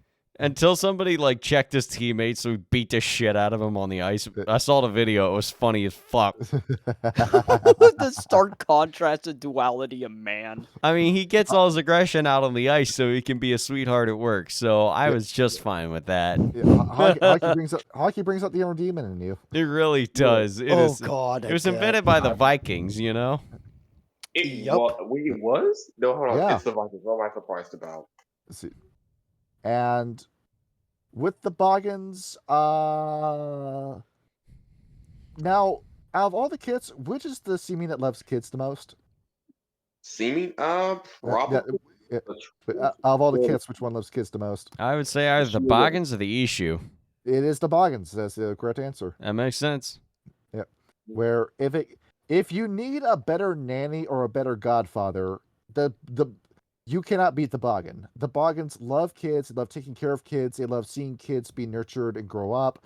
but one of my favorite pictures, like what honestly sold me on Change to Dreaming as a game was I don't think it was in Kith book Boggans, but I think it was in like the main C20 book, where it's these two Boggans that are pushing a kid on a swing set, and the kid isn't even theirs, but they're just playing with the kid because the kid has nobody else to play with. Because it's just the And- right thing to Aw. And I was looking at something, how is this World of Darkness? I need to see what's in this game, and then that's what led me to looking further into Changing to Dreaming. Boggans are so wholesome, people forget this is World of Darkness. So looking at this. Yeah. Oh, wait, one of them is a Boggin, the other one is a knocker. Here's the picture I'm talking about. do. It's a light in the dark is what it is. Because, like... Aw. Where it's like, this is the same world where Tremere killed Salat and ruined the world. And you Yup. can have one that's like this in it. I This mean... is the same world where you have a totalitarian government called the New World Order trying to genocide these wholesome people because they're That not makes- normal. It makes you look at the Tentacrest and think, you guys are just pieces of shit. Why do you want to go after these people? Exactly. It's like, fuck it. Like, I only like them because how evil they are. Does that make any sense? It's Well, like, yeah, you're a wa- good antagonist is hard to do, so... Yeah. and oh no, they have to die because of your vision of no gods, no kings, only man. Yeah, Yeah. like this weird, disgusting, like, perverted, like, straw atheism, basically. Straw really is. nihilism. Yeah. Nihilism, too, yeah. And Look here, people keep mocking Nietzschean about that, but there was more to the statement. God isn't Nietzsche is so misunderstood. Like, the death of God was not a good thing, and you were supposed to find meaning in your own life, not that life had no meaning. That's Schopenhauer that believed that. Hmm. You know, Yeah. the only proper argument against a moral nihilist is to kill them. Yeah, it is. That's Yep. the right answer. Yeah. Yeah, Victor, like, if he... Exactly. If Victor ever met a nihilist, he'd be like, "Oh, you're a nihilist. Well, do not mind me putting this 12 gauge up to your head while I threaten to kill you. Delectable. Now you're begging for mercy. Now you're not a true nihilist. Now get the fuck out of here." Yeah, Right down easy. time. Peace. You essentially described Mahito from Jujutsu Kaisen. But that's the thing Ah. about, like, I like about the Changeling in the Dream. It's like, yeah, you've got, like, the Garo fighting the worm. You've got, you know, the mages fighting the New World Order. You've got vampires fighting amongst themselves. But that's the thing, is, like, I think Implement, of all people, said it in a video when he was talking about, I don't remember which video it was, half the world will be fighting, and then another part of the world will just be acting as if nothing's wrong. And in all honesty, like, it's a bit hopeful. The world remains in a balance like that, where there are people willing to do good things and people willing to do terrible things. But as long as both Yep. exist, then everything will basically keep going. Mhm. Kind of like You- Taoism, I guess. Yeah, you it still find is. some sort of joy out there somewhere. There's Yeah. always light, there's always darkness. You can't have one without the other. Yep. And there are certain Boggin holidays, right? Or more like, it's a holiday when they choose it to be a holiday. Celebrations. That's what I meant to say. Nice. Like the housewarming, Yes. where you bought a new house, time to throw a party. I'm a big fan of Fuck this yeah. one. Why? Because I had one recently. Well, I had one back in October, and it was fun. I got to get out my inner Boggin for that one. And you got to have a big party, and then you drank, and it was awesome. I did. Me and my roommate had like freaking 10 people over. I made buffalo dip. I made jambalaya. You know, we had snacks out. I bought drinks for everybody. We chilled out. We played party games. We talked a lot. It was a great time. And everybody had a great, wonderful time. Memories were made, and that's just part of the wholesomeness of the Boggins. We're just out to have fun. We're just chill guys. They really are. doesn't matter if there's a troll or a she.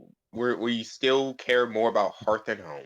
Come Even in, the have- Slua, where Yep. where you live in a shithole. Come in, and have a even glass though- of wine, have some cookies, enjoy the warm hearth, tell us a couple of stories. Fuck yeah. Or even though this place is disgusting, we're still going to have your housewarming party here. Yeah. Like, And- I That's quite what- like the that's like a spider ball webs. I hope they're a great home to all of the spiders you've got in the sewer. Yes. Yeah, they're cool, I guess. Now then, let's move on to what they think of the different gifts. No, not yet. We haven't gone over Labor Day yet. Ooh, yes. So Labor Day, the whole day that nobody seems to give a day off for anymore. Some fucking day. Yes. The irony. It's like It said Garfield every- had a strip about that. It's like just a dumb holiday. Well, at Yep. least the Boggans celebrate Labor Day because this is the one day that they actually stop working and just take a moment to rest and relax and party. Sounds like fun. Hell yeah. Yeah. Do And they're- the Boggans pull off like really good baby showers? I have a feeling they would. Probably. would, They'd yeah. hang up the streamers. They'd blow up the balloons. They'd make cake for everybody. They would bring presents. They would do a good time. Hell yeah. Spring cleaning. Do you ever get excited to clean your house? No. Well, a Boggin really does. They dedicate an entire day for it once a week. Once a week. Good lord. Yeah, there it is. Everything I Oh, don't need in my wow. house, it needs to go out. I need to call 1-800 got junk and get this out of here immediately. I mean, to be fair, I do take a good amount of pride in my living space. I really do like having my kitchen and my room tidy. But like every fucking week, good lord. And you should have a Boggin who's sitting at home one day and says, "Hey, you know what needs to go? My drywall. Let's tear it out." You know, I don't I quite like mean- this color. We're going to take out all the furniture, put the plastic down, get a belt sander, sand out the walls, and then put some new paint on. It'll be beautiful. You tore out your walls, you tore out your ceiling, and then replaced all of them just because you got bored. Yeah, basically. Yeah. Bro, What else I was supposed to do? It was Thursday. And then harvest time, where sometime around Halloween, every Boggin looks up and says, "I need to take what is harvested and I need to make the best dish I can possibly make." Fuck yeah. There's not a pumpkin in my yard. I'm about to get a pumpkin my damn self, says the Boggin. I feel like I gotta go get a pumpkin somewhere. I'm just possessed by some interdimensional spirit to make a pie. I just gotta do it. See- Literally, Good. I'm gonna get fat if I go into a Boggan's house at that time of year. Yes. See, Tess is and- why at Riff Van Winkle we always invite the Boggans to Samhain. There's somebody at my job. It's great working with her, even though she calls me an idiot the entire shift. Idiot Where- Shinji. She always makes a ton of food, and like for just random occasions, she'll just get possessed to make a bunch of food, and she just comes in and shares it with everyone there. One of our guys here, she just made a sweet potato pie and just handed it to him, saying, "Here, you get the pie today." What the fuck? Huh. That's great. Because I was just in a morning meeting on Tuesday, and I walked around, and I'm thinking, why is he carrying a pie with him? It's the like- most wonderful day for pie. Hold on, I That's- gotta find that Family Oh, Guy yeah. video. It's a yeah, that's wonderful every day day for a for Boggin. pie. Yep. Sorry. Kid got it too. And now we can discuss the relationships between each other. Yes. So, Boggin relationships. So, while pretty much everybody has a positive outlook on the goodness gracious, where the fuck did I put it? You're losing your I mind. lost all my shit. You lost your damn mind. I do that every day. Yes. That's Kithane. Opinions of search. There we go. I got So- faith in you. So Boggans, they're soft-spoken, they're unobtrusive. They don't, if you don't have anything nice to say, don't say it at all. Unless, of course, you're at the gossip circle and they've been particularly heinous to you. Then you can talk a little bit of smack about them, but be a little bit careful about it. But at the same time, they know that gossip can influence the world around them, and it's very he said, she said bullshit when it comes to the gossiping. As far as the courts go, most Boggans are going to lean towards the Seelie court. They want to help people. They want to offer support. They find pleasure in the humble tasks. They, others overlook or just stay in these tasks. They don't ask for much, if anything, in return. They sense appreciation when people smile or they sigh in content. And they measure their success in how many people they can help and how well they'll be able to help them. They'll clean things up. They'll make sure everybody's got food. They'll make sure that the fire is always lit when you get home. The Unseelie, will enjoy these tasks as well, but they know that, it's better if there's something in it for them. they'll make you something really eclectic or really special, but they're going to be sure that, well, you're going to know about it and you're going to pay for it as well. Now, aren't you? Unless you don't want this beautiful instrument I've handcrafted for you. That's something to be careful about with the Unseelie. But, most Unseelie have very limited knowledge of the Shadow Court, as, helping people isn't really the business of the Shadow Court now, is it?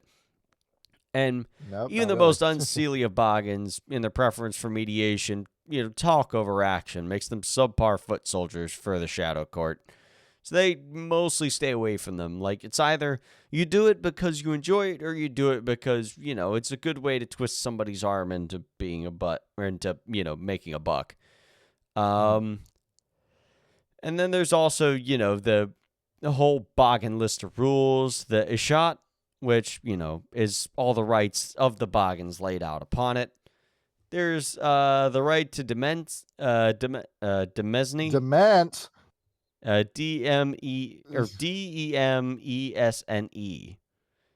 Dements. Demence. Yeah. Hospitality shit. Just Basic hospitality. Stay quiet, serve your guests well, be nice to them. The right to the dream. All of them are dreamers. They make themselves a part of their past lives. They pass on traditions. They remember the great deeds of their ancestors, and they seek to carry them on. Unseelie Boggans also might have some dreamers as well. But, if they're strapped for glamour, they'll hunker down and foster the dreamers as well. That's what I love about even Unseelie Boggans are still so nice if you ask. They'll Basically, still yeah. shelter you, You'll- even if you're on the opposite side of the court. You'll have to pay for it, but that's fine. Yeah. The right of ignorance. This one's kind of interesting. Seelie Boggans adhere to this most strictly. The risk inherent in humanity discovering the truth about changelings is far too dire for them to know about it. So basically, just keep their eyes shut on people about what you actually are. Unseelie Boggans more likely to indulge in short-term experiences. If you can expose somebody to magic for just a little bit, it might be fun. Who knows? The right of rescue, again, pretty self-explanatory. You see somebody in trouble, you help them out. Seelie Boggans are more likely to adhere to this. The Unseelie, but if there's a Chimera around, well, may as well try to fuck somebody up and, save somebody from that. Right. Right of safe haven, have a nice place where you can rest. And the right of life. Avoid violence and hostility, and rarely, if ever, defy this right. Act in self-defense. Yeah, pretty simple. Just, be nice, help people, do good. Do not be evil. And then moving on, I don't think we talked about this at all. As far as like the other Kithian goes, because this is the W20 version. Yes. The Clericon. What's up? Oh yeah, the Ghislaine. Well, the Ghislaine, the Clericon, the weird Ghislaine. a little bit, yeah, but they're leprechauns, but whatever. Have you seen what the Gile do look like? I don't believe so. What's what's that one really fucked horror movie called? It's like the Paddock or something like that. Yeah. Is that what they look like? Yeah. Let me show you what these guys look like. Here. Oh. Treebeard. Oh, it's like a treant, basically. And then the Korred don't look too much better. Lumber around. You want to say Korred? Here's the Korred. Oh, they're weird fucking. Yeah, what the fuck? Hey, even yo, is why does this look like my cat? It looks like It's a a- gremlin from the movie. It's a Hopkinsville goblin. Weird. Nice. Yes. I kind of like this critter. Yes. Yeah, I remember these two. They're not. I forget what they're called, but they're not part of the normal chains. Yeah, they're Ghislaine, the strange ones. Yes. So, Oh, that's cool as shit. Clericon. So they're part of the Yep. wild, basically. I guess. Part of weird. What, like, isn't the weird the wild? Or Well, we like- take the wild and we make it weirder. Okay. It's the Yeah. dreaming. It can Hey, be whatever not you want. bad. Yes. Anyway. Fuck yeah. The Clericons. So generally the Clericons are friendly and welcome amongst the Boggans, but the Boggans are much quieter than the Clericons. They're rather rambunctious, and it's entertaining in small doses. But, some of the Boggans, especially those older Boggans, might get tired of them pretty quickly. The Clericon will find an end to the Boggans' patience eventually. Yes. And they'll leave and then send them a nice apology letter, and, they'll probably be welcoming them back in the next time. But, it's good to have them around every now and again when you need some fun to have. Right. Then the Issue. The Boggans really like the Issue because, while they lament the fact that they never stay long, it is, good to have some entertainment around the house and some lively distractions from the daily routine. They're always enthusiastic. They're actually more enthusiastic to host Issue more than anyone else. Even though they stay very briefly, it's always nice to hear all of the interesting stories that they bring along from all their travels. And Boggans really love gossip, so if they get some interesting stories from an Issue, then that just makes the gossip circle with the rest of the Boggan troop just that much more interesting. They like hearing the stories. Of course, if an Issue disrespects or insults a Boggan, then, they're going to be featured in the gossip circle for weeks to come themselves. So the memory will linger slightly longer after he's gone. Mm-hmm. And then you have the Knockers. They're opposite. They are on opposite sides of the field. The Boggans are very acutely aware of the social dynamics around them, and the Knockers don't give a fuck. So Boggans, find working company of Knockers to be rather fascinating. It's rare that the Knocker will feel the same, and, rarely does he feel shy about sharing that opinion. The Boggans admire them and their inventions from afar, but, with their coarse attitude and, vulgar phrasing, they find it hard to stick around the Knockers for very long. They really like what they do, but they don't really like them as much as coworkers or people. Another W20. What's up? It's hard. You gotta imagine, like what we said before about the Knockers. It's hard. Like, as hard as the Boggans are, they do have to admit, yeah, there are some things that these guys are doing that we wish they would just cut out. That even though you're really nice about somebody, even if somebody's super nice to you, there might be something that you're doing that just rubs them the wrong way. And if you could just identify that behavior and just stop doing that, that'll make your relationship so much better. It's like Sam Elliott talking to the dude Lebowski. It's like, I like your style, dude. But can I ask you something? Do you have to use so many swear words? What the fuck are you talking about? I keep on thinking of a South Park episode where they say like the SH word like We're gonna multiple say shit times. on television. Yep. Yeah, and then like say literal fuck is curses. the worst word then you can say.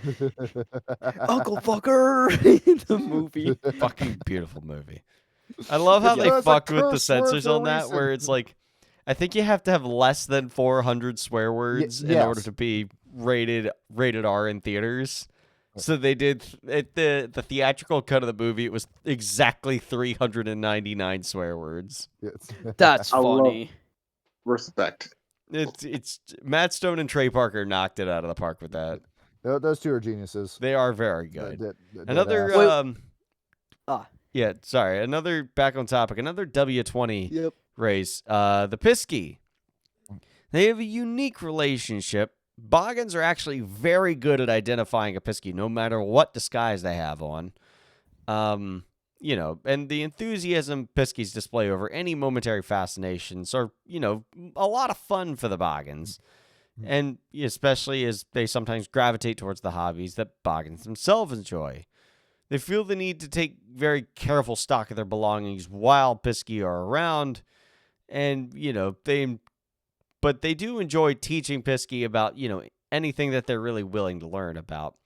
While the Pisky are immature and flighty and don't appreciate their habit of appropriating things that aren't theirs, they're unlikely to turn them away. They know that despite the thievery and the disguises and the tricks, that the Piskies mean well ultimately.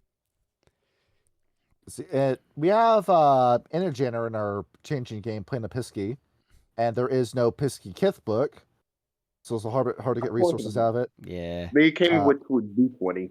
Yeah. Me. Energiner director's tip. We need you to be bitchier. We need you to be more insufferable as a Pisky. No. You need to be Tinkerbell. For real. Yes. And I know the chat's wondering this here because I read the comments as well sometimes. We will never tell you about the Sabat game. We will never tell you about the chasing game. It's Sorry. too sexy. Too Man, sexy. I would join those 2 freaky aw games if it wasn't for my schedule and time zone. That's I want to get freaky. I want to get freak Bob. See, like, Johnny What? keeps tagging me at Fridays for Disco by Night, but I am still, whenever he tags me, I am like on the way home, a half hour away from my apartment. Well, whatever. I want freaky shit happening, bro. Get my freak on. You Yeah. ain't doing any more freaky shit with your husband. Oh yes, my husband. Wait, who is my husband again? My husband. Heavens Am I married? No. Hey, I'm don't a you man in this dare situation. keep your fucking Yeah. keep that woman's mouth. Keep that woman's name out of your mouth. Keep my wife's name out of your mouth. That's what. No, no, keep it out. I don't like that woman. I never had. I never will. I was manipulated, gaslit, and groomed into that situation. Okay? Bitch, you were How both the 200 fuck can you years be old. groomed? You're like 1,000 years old. Yeah. No. Oh my goodness. You don't Look, get to I play was the pedal vulnerable. alcohol. Look, I was vulnerable. Bro was down bad. No. Got Okay, roped into I'm being freaking out of character. experimented It's too on. funny. Sorry, I'm sidetracking us again. Okay, Puka. It's too funny. I'm sorry. The Puka. So, Yep. Boggans are kind of split on the Puka. They like their jokes every now and again, but the fact that they can never tell the truth and they don't really like to work, it kind of annoys the Boggans. They're really entertaining. They're good for a laugh. They're good to have around. And, when things require a little bit more doing, the Puka are fair weather friends at best. Far immune from the jokes and jests of the Kith. Puka often find Boggan to be, the perfect straight man for their routines, for their kindness and their good nature, and Boggan are lucky enough to rarely find themselves on the receiving end of the Puka's nastier tricks. But they kind of understand that, they understand that lies travel very quickly, and being the gossips that they are, Boggans have ample opportunity to share some unflattering opinions if a Puka does drive them too far. And keep the Joker in check sometimes. The Puka may be the divine fool, but at the same time, who's watching the watcher here? that's basically what they're doing when they spread rumors. Yeah, somebody's got to rein you in once in a while. So, and once again, following the trend of pretty much everybody else in the Kith, they don't like the Red Caps. They're loud, they're disruptive, they're messy, they're unpleasant, they're intimidating, they're bullies. They'll break everything they look at. They'll just they break. Listen to nothing that their she says. We got King of Greed, who's playing a she, who has to deal with a red cap all day. He doesn't listen to a damn thing he says. Nope. I love it. The fucking it's so fun. I'm surprised my character has not bounced to the gasket yet at this point. They are just they don't like them. They're just annoying. They break everything and they don't listen to anybody. They just don't like the Red Caps. It takes the most patient, iron-willed Boggan to put up with a Red Cap for longer than a minute. And they keep on wasting food. All this No, they good don't. blood. I promise you, they don't waste food. They just eat everything. They want it. They don't need to eat. They eat anyway. They will never not be hungry. That is the curse of being a Red Cap. It's that scene in Dawn to Dawn where you got the shrimp just shoveling sushi into his mouth, saying, "This tastes like shit. This tastes like shit," and he just keeps eating it. Otter hates Oh my watermelon. God. Continues to eat watermelon Don't that it bring Dawn hates. to Dawn. Dawn to Dawn is a fucking fever dream. Yeah, it is. It's crazy. Wait, what's this show called or whatever the fuck? Dawn to Dawn. Dawn to. Okay, now I gotta look it up. Something You'll tells love me. it when you find it. Yeah, maybe I should watch it when I'm high. Maybe get some nightmares out of it. Yes. That sounds Watch like a Mad poor Dog while idea, you're if I'm high. being honest. Yeah. Okay. Satyrs. They're a lot of fun.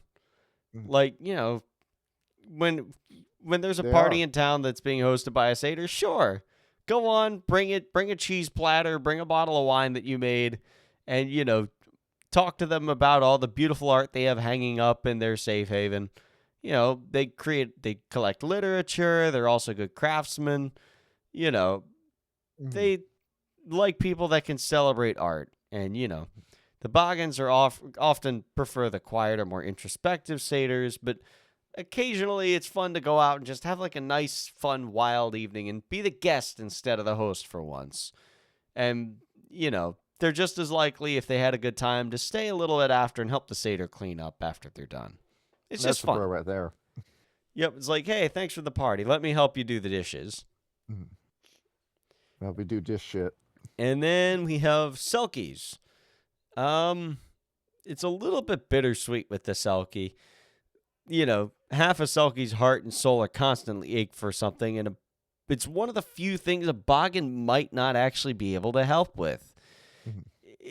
Setting their innate ability to aid, or their innate inability to aid them aside, Boggans are happy to do whatever else they can in order to help the Selkies.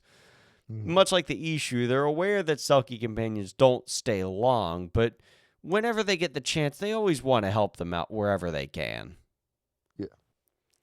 And the Selkies, that might as well be the secret breed, the secret pharaoh of changing and dreaming. But it's kind of like the Rokea to every other Garrow. Given how closely they work with the Rokea, that yes, you might as well be playing Werewolf the Apocalypse. Yep. By another name. Yes, exactly. And then the Hell She, yeah. we kind of went over the She already, where it was like, they were upset that the She just kind of fucked off and let things go to shit without them. Some of them were like, okay, cool, they're back. Maybe we can go back to things the way they came. Others were like, nah, fuck this. You abandoned us. We couldn't have fun working like we used to anymore. Things got really shit. So they're really split on the She. You're fucking crazy now. I can't talk to you like we used to. Yep, we used to be your tailors. We used to, be your chefs, and we used to be your craftsmen. Bed warmers. I mean, what? What? No, that's the satyr's job. But look, Kill. See, you What- fucking my what- wife behind what's my wrong back. what's wrong with me liking a short king or queen? Blah blah blah. I'm Count Cocula. just Okay, I'm get a done. puka for real. They're No, easier. Puka would steal my watch. I don't want someone to steal my watch. Don't leave it out in the open, obviously. Hey, can you tell me what time it is? Yeah, sure. Where's my watch? You better go and get one. Marcus Oops, sorry, I took it. Pincus fucked us. Anyway, Yeah, all right. Continue. I'm sorry for going with the fucking better. all good. No, we're having they're fun. not as tight with the She as they used to be. They're not, No but they're pun still loyal intended. servants of the She. So the Slua. So Boggans can appreciate peace and quiet and keeping busy, and the Slua likewise do the same. And the Boggans actually kind of like how much they actually know and how even tempered they usually are.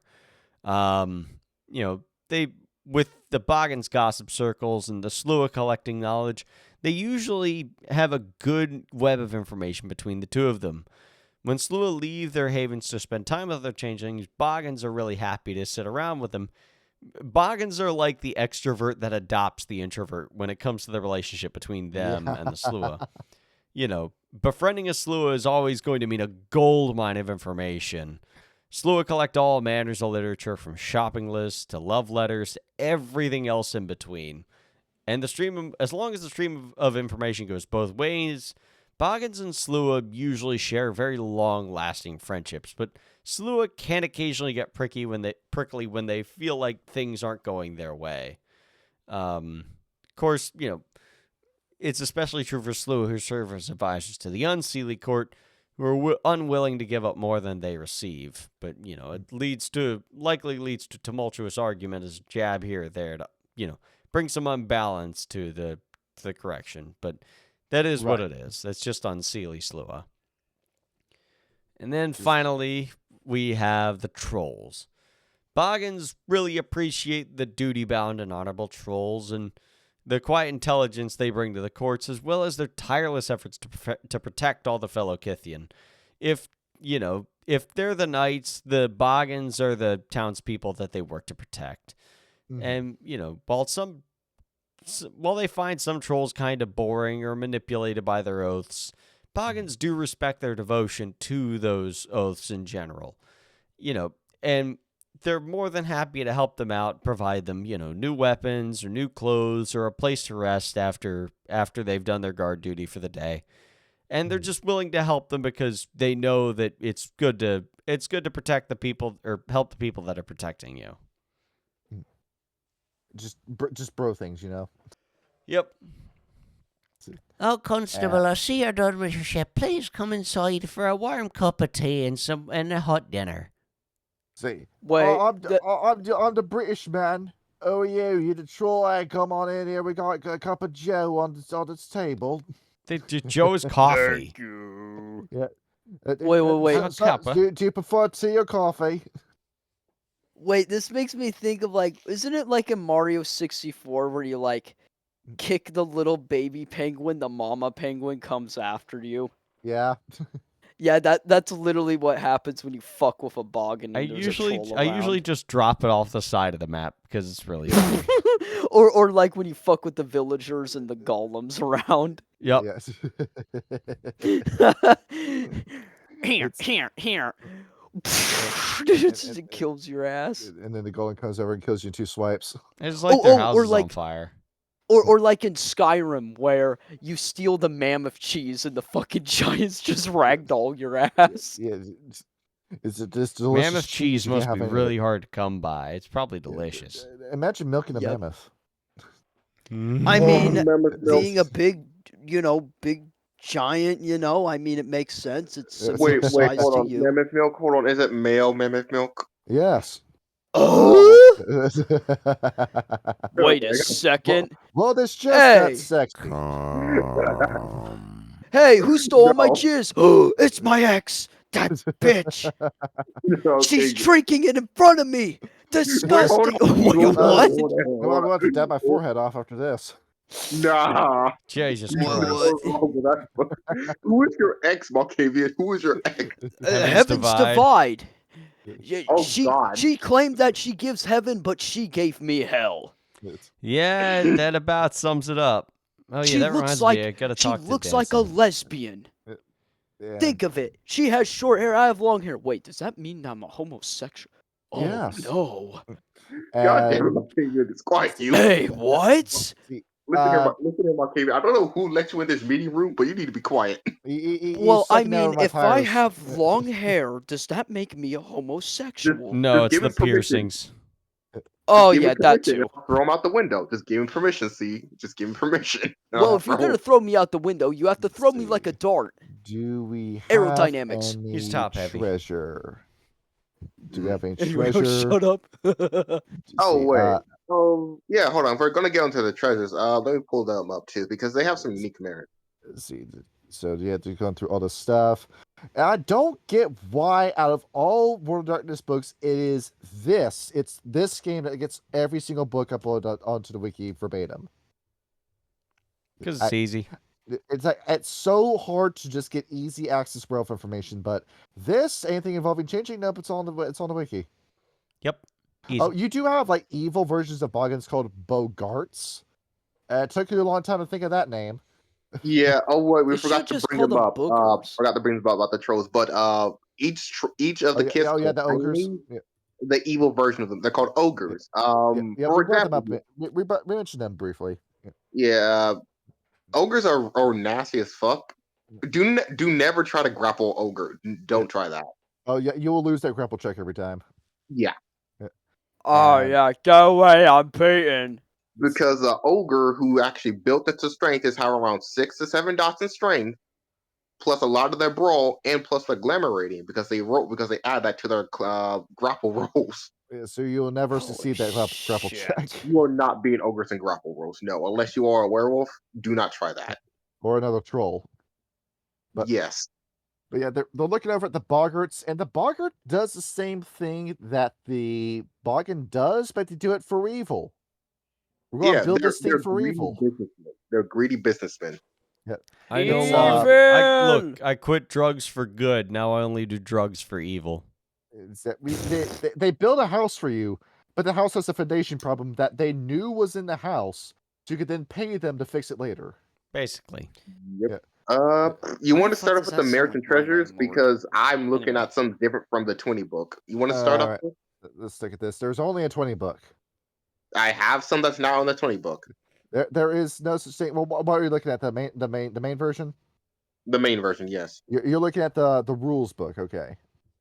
Yeah, that's what I keep saying here. There is a Boggans book that's not the 21. That's not the Boggans book. You're looking at changing to Dreaming rule book.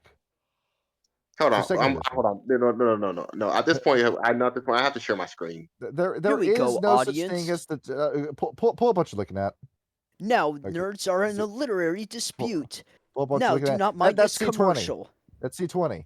No, that's not C20. That's C20. are you a beta male? That's Do you C20. need cream that to give that you extra cover testosterone? of that book that is C20. Now, time for man cream. This With is Man C20. cream, What you the can hell get are you fat talking hairy balls. This. I'm trying to do an Look, infomercial. zoom in on that. Zoom in on date. Zoom in on that. No. Third page. Zoom in on that. Hold on, I'm watching the stream Zoom in on now. that. What was that date? That's V20.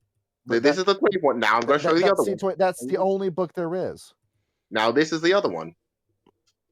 Zoom down. Zoom in on that. Johnny's doing this fucking zoom enhance shit like he's fucking CIA or some shit. Yeah, the Time to Judgment. Yeah, they're not this is not the 20th version. Okay, you have the draft version that I couldn't get my hands back on. Oh, let's Ooh. go. Okay, so you have some that I don't. Yo. And now okay. Johnny's jealous. there it is. I'm jealous. No, so that's what that is. Yeah, so I was right and also wrong at the same time. Because the site to get to that, I can't access that anymore. It gives me a 404. Yeah, you continue with your thing, and I'll get things from the draft version. I'll tell you things. So drafts. Okay, Noise. so merits. I'll do merits. I'll do flaws.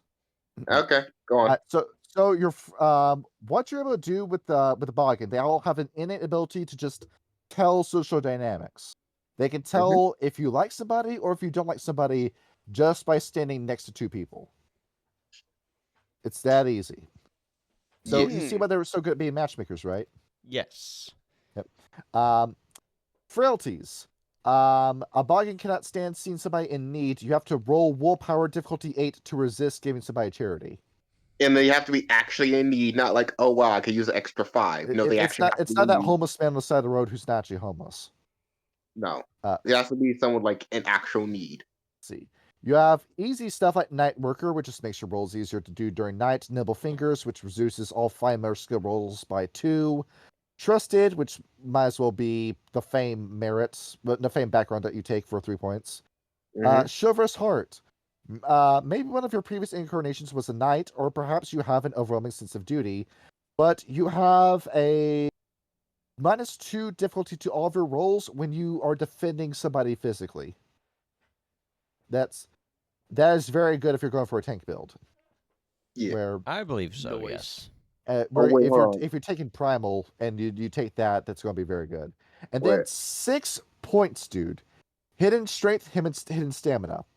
In days of old, some Boggans were able to perform great feats of strength or endurance despite their diminutive size. You have somehow retained a small portion of that ability.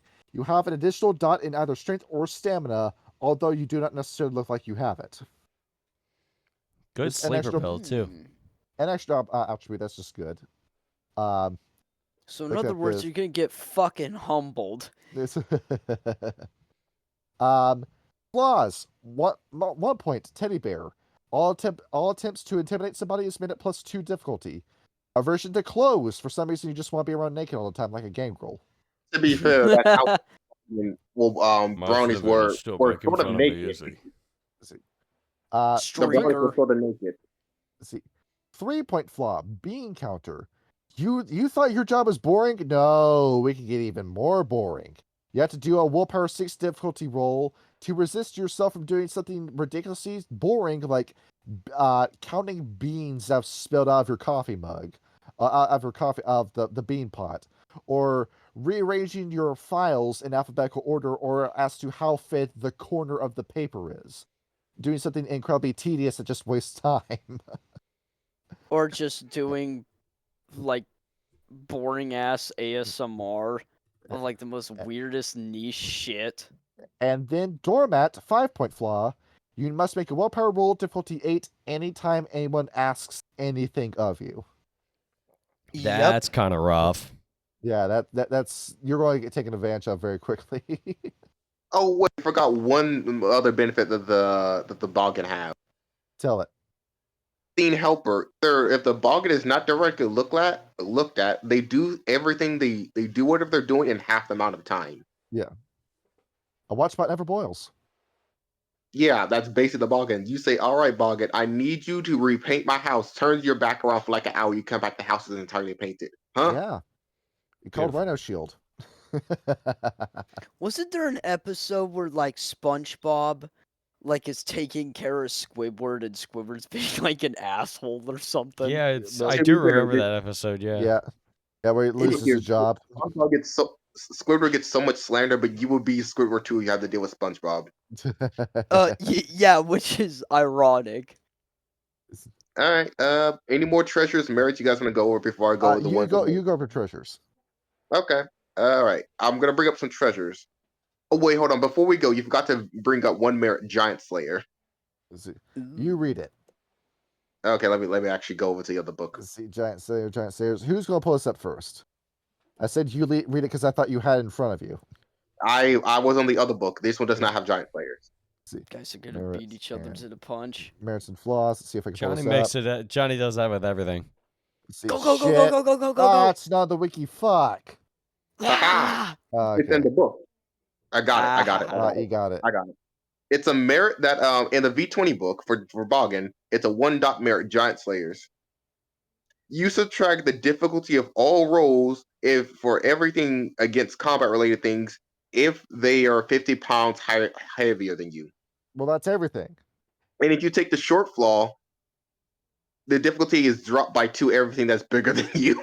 Well, there we go. It just balances Breaks the itself game. out. So you could literally just play Kratos from God of War Boggin. Yeah, I like that thing. It basically says Zeus! if they're bigger than you, they're going to regret it. Literally Kratos. Literally fucking Kratos. All right, now now for the treasure. All right, let's go. Let's jump over to the treasures, and I like these treasures because let me see. Give Here. me 3. I'll give you. Yeah, I'll give you 3. Yeah. The 1-dot treasure, warm blanket. You have a blanket that's always warm and comfortable. Despite Aw. how messed up it is, it's always a warm blanket, and that's from the Boggin book. Well, that's just, That well, is well, that's just so adorable, isn't wholesome. it? Yeah. Yeah. 2-dot treasure, pot of first helpings. Da-da-da-da-da. I'm assuming it's got something to do with food. Yes. Yeah. Oh, yeah. This treasure can feed an entire army, meaning this thing will never run out of food, depending on how many people are there when it's set up. You know, I had something of an idea like that while I was driving home from band practice today, and it was like a bonar gift where it's just the bottomless bag of chips, where it's just you keep a bag of chips with you and you open it up and it seems empty, but then you reach in and you just pull out chips. Wait, hold on, let me clarify That's myself here. The badass. first bowl, the first time anyone ever takes something from it, it doesn't drop the quality, meaning everyone can get a first serving no matter how many everyone there is. Nice. Well, there we go. And the final one- Super Bowl party was saved. Yeah, and the final one, the 5-dot point treasure, tools of war. When the Germanic peasants were attempting to resist the might of Caesar's army in the 1st century BC, a group of Boggans seeking their protection put blood oaths into the weapons. So, You just immediately sent me to a memory hole with this. Holy Yep, shit. yep. Yeah, if you wield this weapon and you White Howard. believe there's believed there's to be 6 such weapons left, but only 4 are known to exist. There is a blah blah blah. In the hands of anyone as a bot, if you're not a Boggin, the difficulty is 7 to use. It requires strength +3 to damage, but Yeah. if you are a Boggans mode of this thing, the ability to use this, it becomes difficulty 5 to wield, and you do strength +3 aggravated damage. And instantly Shit. killing anyone that you hit with this in the limb. That's pretty fucked. Short man, big nose, it's resisting Caesar's invasion. So this is Asterix and Obelisk. Yeah, no. Imagine this with the Giant Slayer merit. No, imagine this with the Giant Slayer merit. And the werewolf says, "Move, little one." Immediately, kneecaps a werewolf.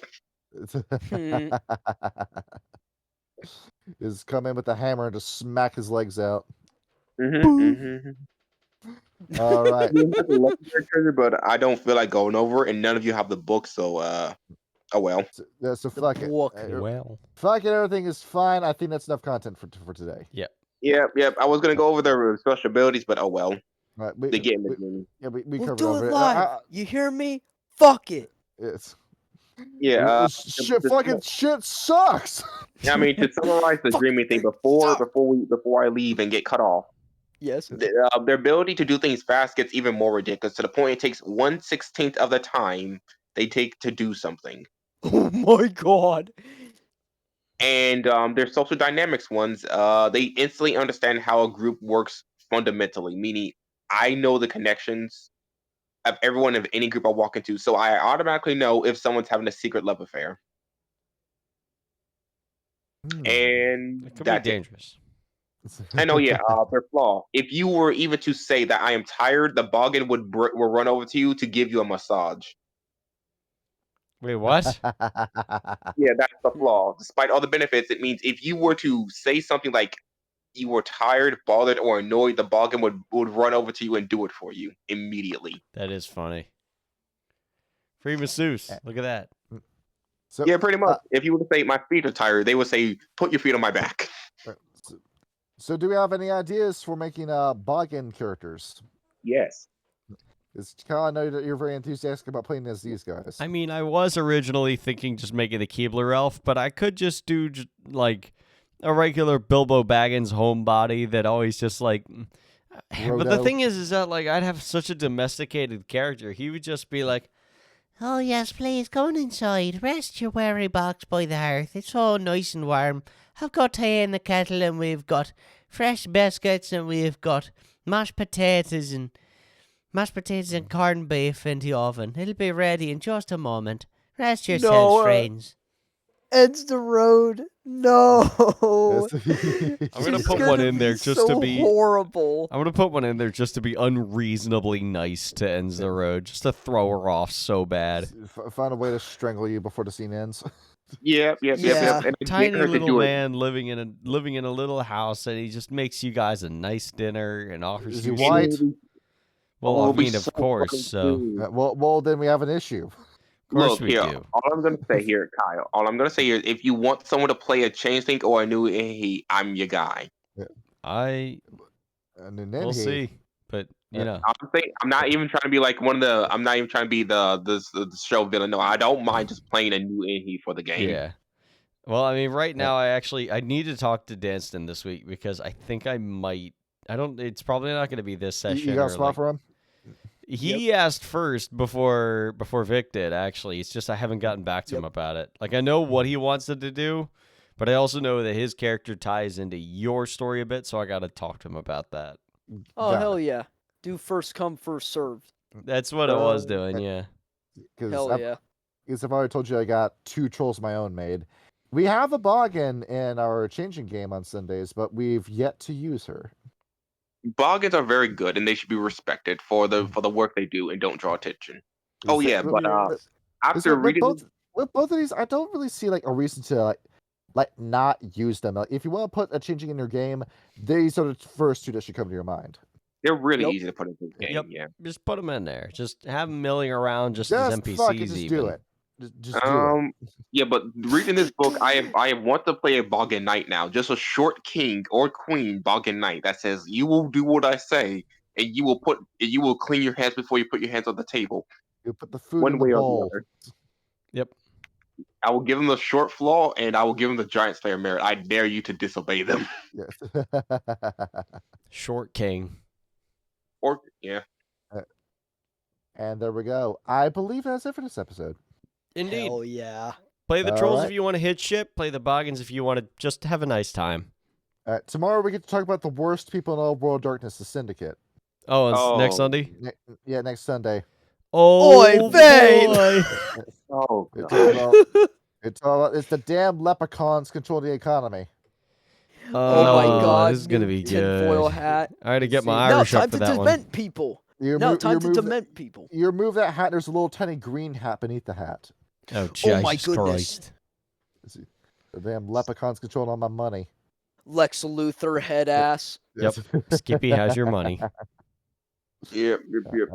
The Syndicate are very. There's a reason why the Syndicate are such bastards. Yeah, the Because Syndicate. They're not good people. They don't even try to make themselves look good in their own book. Look, They we don't just because want they money. realize this one here. You need our money. We're I not gonna don't pretend to be speak better. German neither. I want money. Yeah, it's like Honesty is it's the like, best policy. it's like one of the things I like about World of Darkness. Here's your allies, but they're straight bastards. I know, but you need them, don't you? As Fuck.